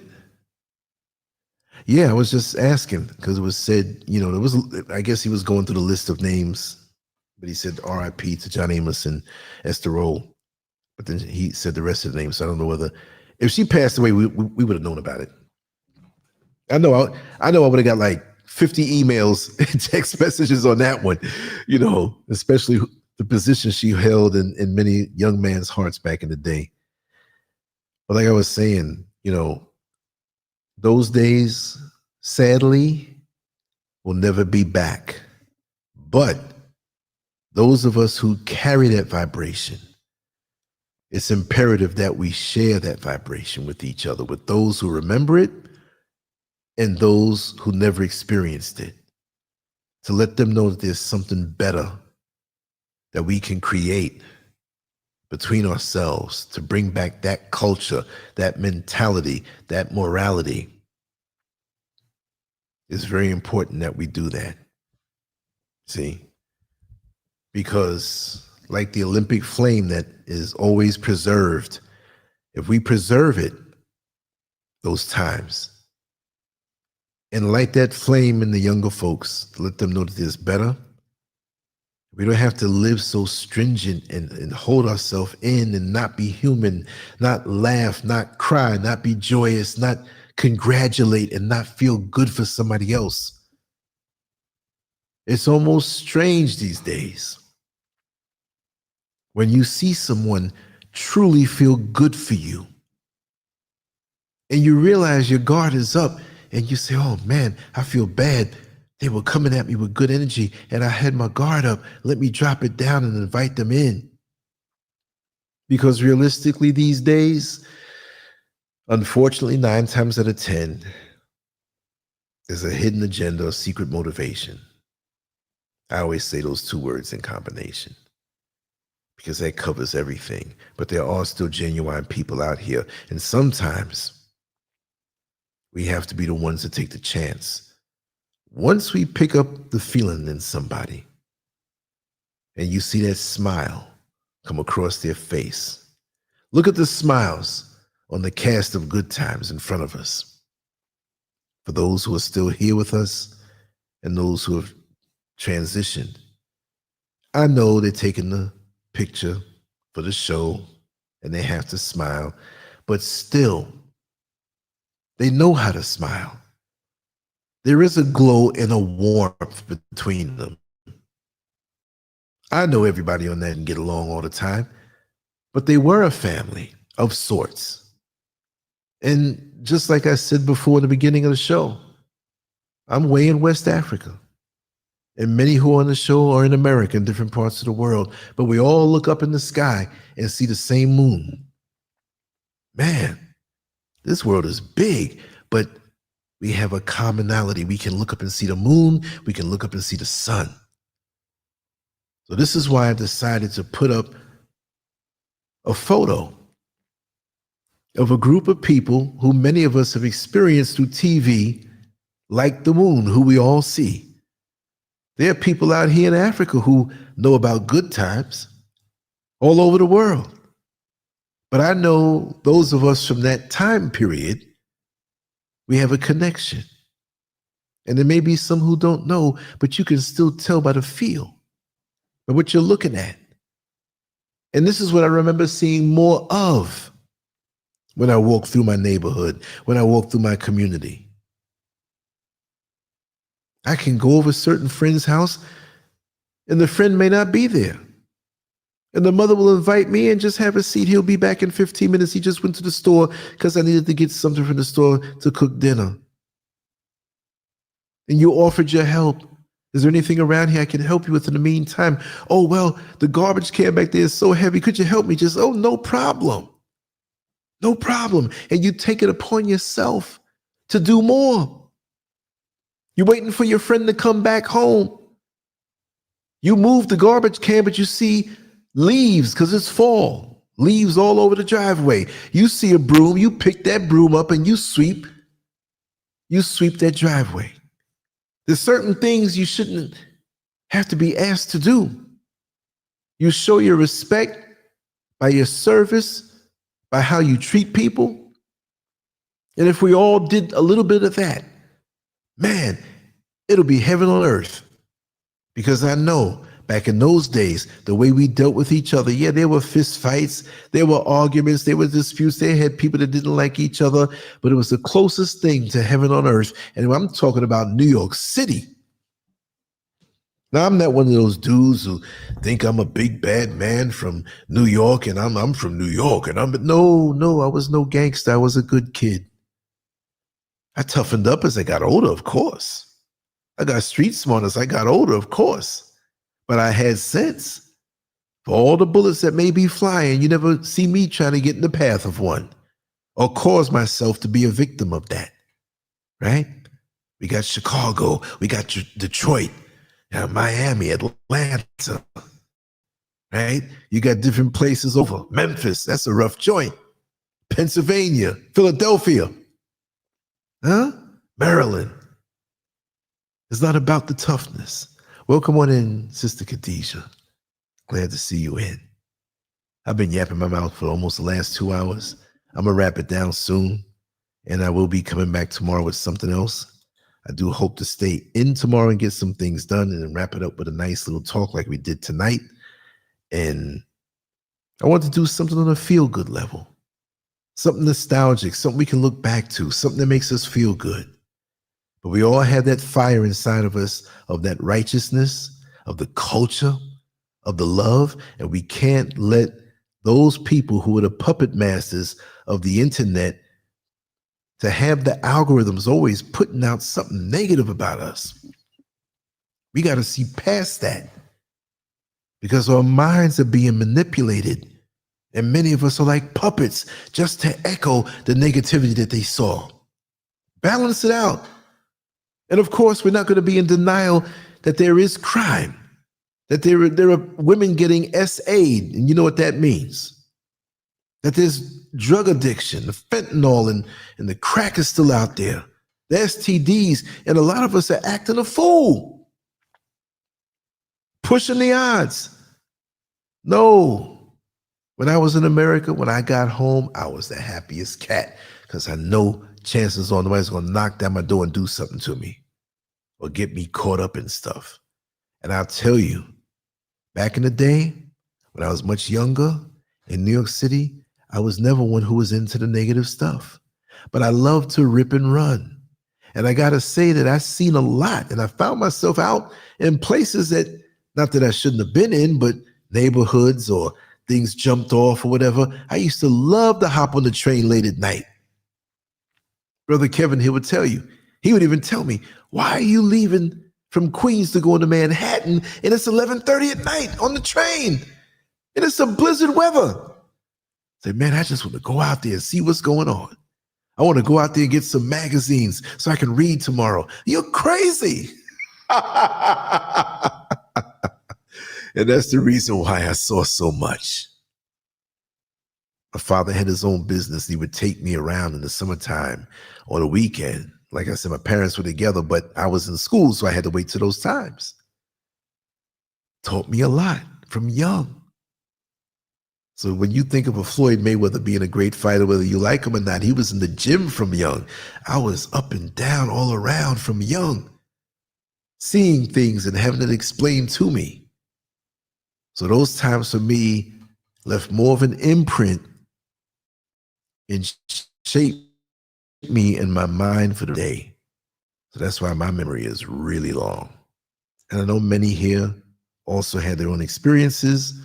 None are more, none are less. They're all equal. They left an imprint on us and has helped to form our mind.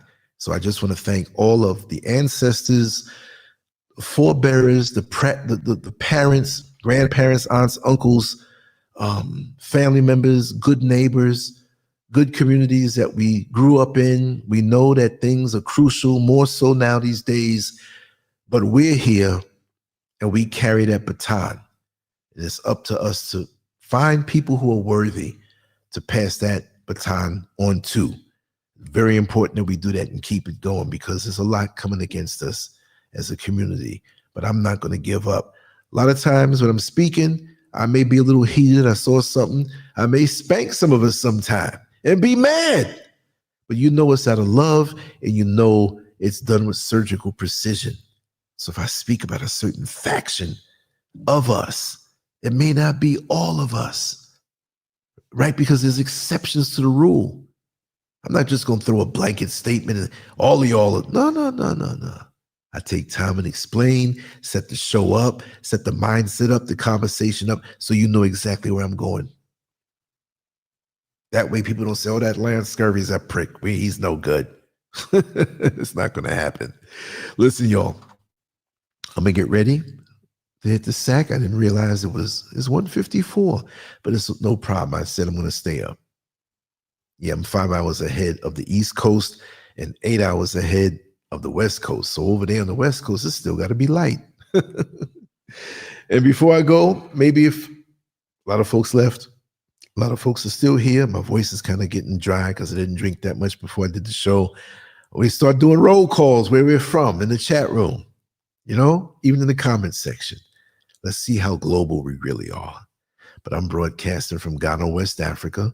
That's the beauty of technology, to use it in the righteous way, to bring people together, get us to think and make us feel connected. That's a beautiful thing. So I feel I did what I was supposed to do today, and I feel really good about that.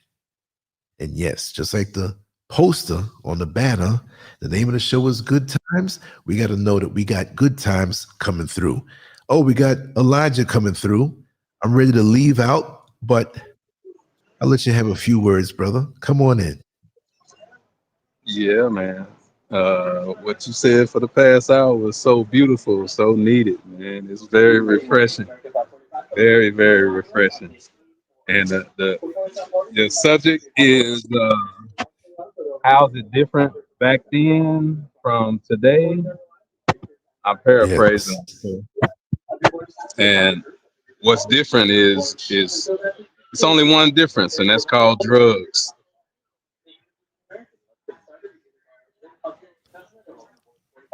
it's really rough. Drugs have completely ruined us. Can you hear me? Yeah, you blacked out for a second, brother, but keep going. Okay. Can you hear me? Yeah, I can hear you, brother. Yeah, yeah. The only difference between then and now is drugs, and it's broken up the black family, torn up the black family, torn up the black marriage, torn up the black relationship.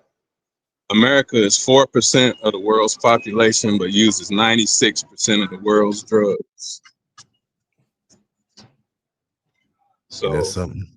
Is that statistic is worse than when Farrakhan first said it back in the yeah, 80s. yes, Yeah, sir. Yes, that's sir. something. Yep. And U.S. government admitted 1969, Congress asked for $10 million and gave it to the World Health Organization to cook up AIDS for to put it in the black community and Yeah, delete the black people. but you And have those some people same, who say that that doesn't exist and racism doesn't exist and the government wouldn't do that. There's a lot of stuff that comes my way. And I can't believe that there are people who can't see what's happening right in front of their very eyes, even if they don't know the exact numbers. Like I said, even earlier, from the feel of back in the day, even when we still had the heroin and stuff back then, there's more to it. There's a spiritual aspect. There's a cohesiveness that we lost, and we're so disconnected from each other. And yeah, that's the thing that's going to really sink us if we let it. And unfortunately, a lot of us, if not a lot of the majority, if we don't get away from this mindset, it's going to sink most of us, and there'll be very few of us left intact. right, right. Uh, anybody that says racism doesn't exist is super duper retarded, super duper retarded, because every city in America is fractionalized and segregated. The whites live in one area, blacks live in another area. The Kerner Commission report of the United States government in 1968 says there are two separate societies in America, one rich and white, one poor and black. The government said in that report, we create the ghettos and we maintain them.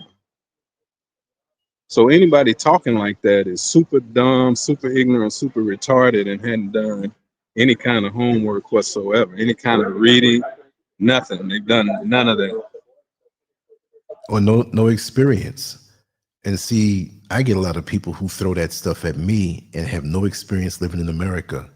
They make it seem as though Black Americans are the cause of all of this, that Black Americans are subpar, and they kiss up to the white folks and get very angry when we point these things out about society, and they Right, don't want to see it. They just right, say, play by the system, work hard, and you don't have to worry about any of those things. And I wish people like that would either shut up or either go and live in America. Yes, you can play by the rules. Yes, there are some people who are successful to a degree. I'm not saying you can't achieve, but don't tell me that there's no obstacles there like they are that I know so well. Give me 2 more minutes, brother, and let me sign off. I'm gonna let you finish it up. I'm gonna hit the sack, but I'm gonna come back tomorrow with a similar topic. Maybe we could talk about something. I've been running hard and I've been missing your calls. But yes, sir. What time? yeah. What time tomorrow you coming on? Probably. Let me see. Probably about maybe. I'd say 8 o'clock my time, 9 o'clock my time. But I'm 5 hours ahead of the East Coast. Maybe even 10. You know, Okay. but I give it a good 2 hours. What time East Coast is it? If I do it 10, that's 5 East Coast. And what I'll do, I'll set it up from early so it's hanging out there and everybody will see the link. If I do any shorter recordings, it'll just be shorter stuff that I record and put up randomly. But I'll say tomorrow around 10 because I know I'm going to sleep late. I don't know if it's going to rain hard tomorrow. I got a lot of things to do around here. And that way I don't want to have to jump up and do it early. You know what I mean? I can do it around that time. That's a good time for me. And I get to bed maybe around midnight. That way I keep it going. Yes, sir. You know? Yes, sir. All right. But thanks for coming through, brother. I definitely want to hear more good conversation like this and bounce it back and forth off you. We're on the same page. And I want to thank everybody for coming on in and lasting this long, because, you know, once I start talking, I start running my mouth, but I have felt passionate about this. And again, a good friend of mine, he sent me some videos from back in the 70s, and it was Red Fox, Muhammad Ali, some good nostalgic stuff. And I began to think, I say, man, it's so different these days, the vibration. Let's talk about it so folks who don't know it can experience a little bit of it. So I got a little nostalgic and brought up some points. But anyway, thank you, brother, so much. And thank everybody for coming on in. I'm going to sign off now. And it's been a joy and a pleasure. As always, LANCESCURV out. Brother Elijah, I will talk to you tomorrow. After this, I'm going to hit the sack hard, and I feel good about it. Peace.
Hello, this is Martha. Actually, today I got to meet my friend Lance. Yes, I got to meet my friend Lance. This is my first time meeting him in person, and he's a very kind man, seriously. I do talk with him on phone, on WhatsApp, but I've never got to meet him. But today, he's just extraordinary. He's very, anything you want to know about life, anything you want to know about just human, anything you want to know about life, please. YouTube, Telegram, Instagram, Twitter, all the social media channels, you got to find him there. He's very inspiring. He's very positive. If you want anything positive about life, please subscribe to LANCESCURV. And then every day you got to see different videos, different talks, different topics about life. See you.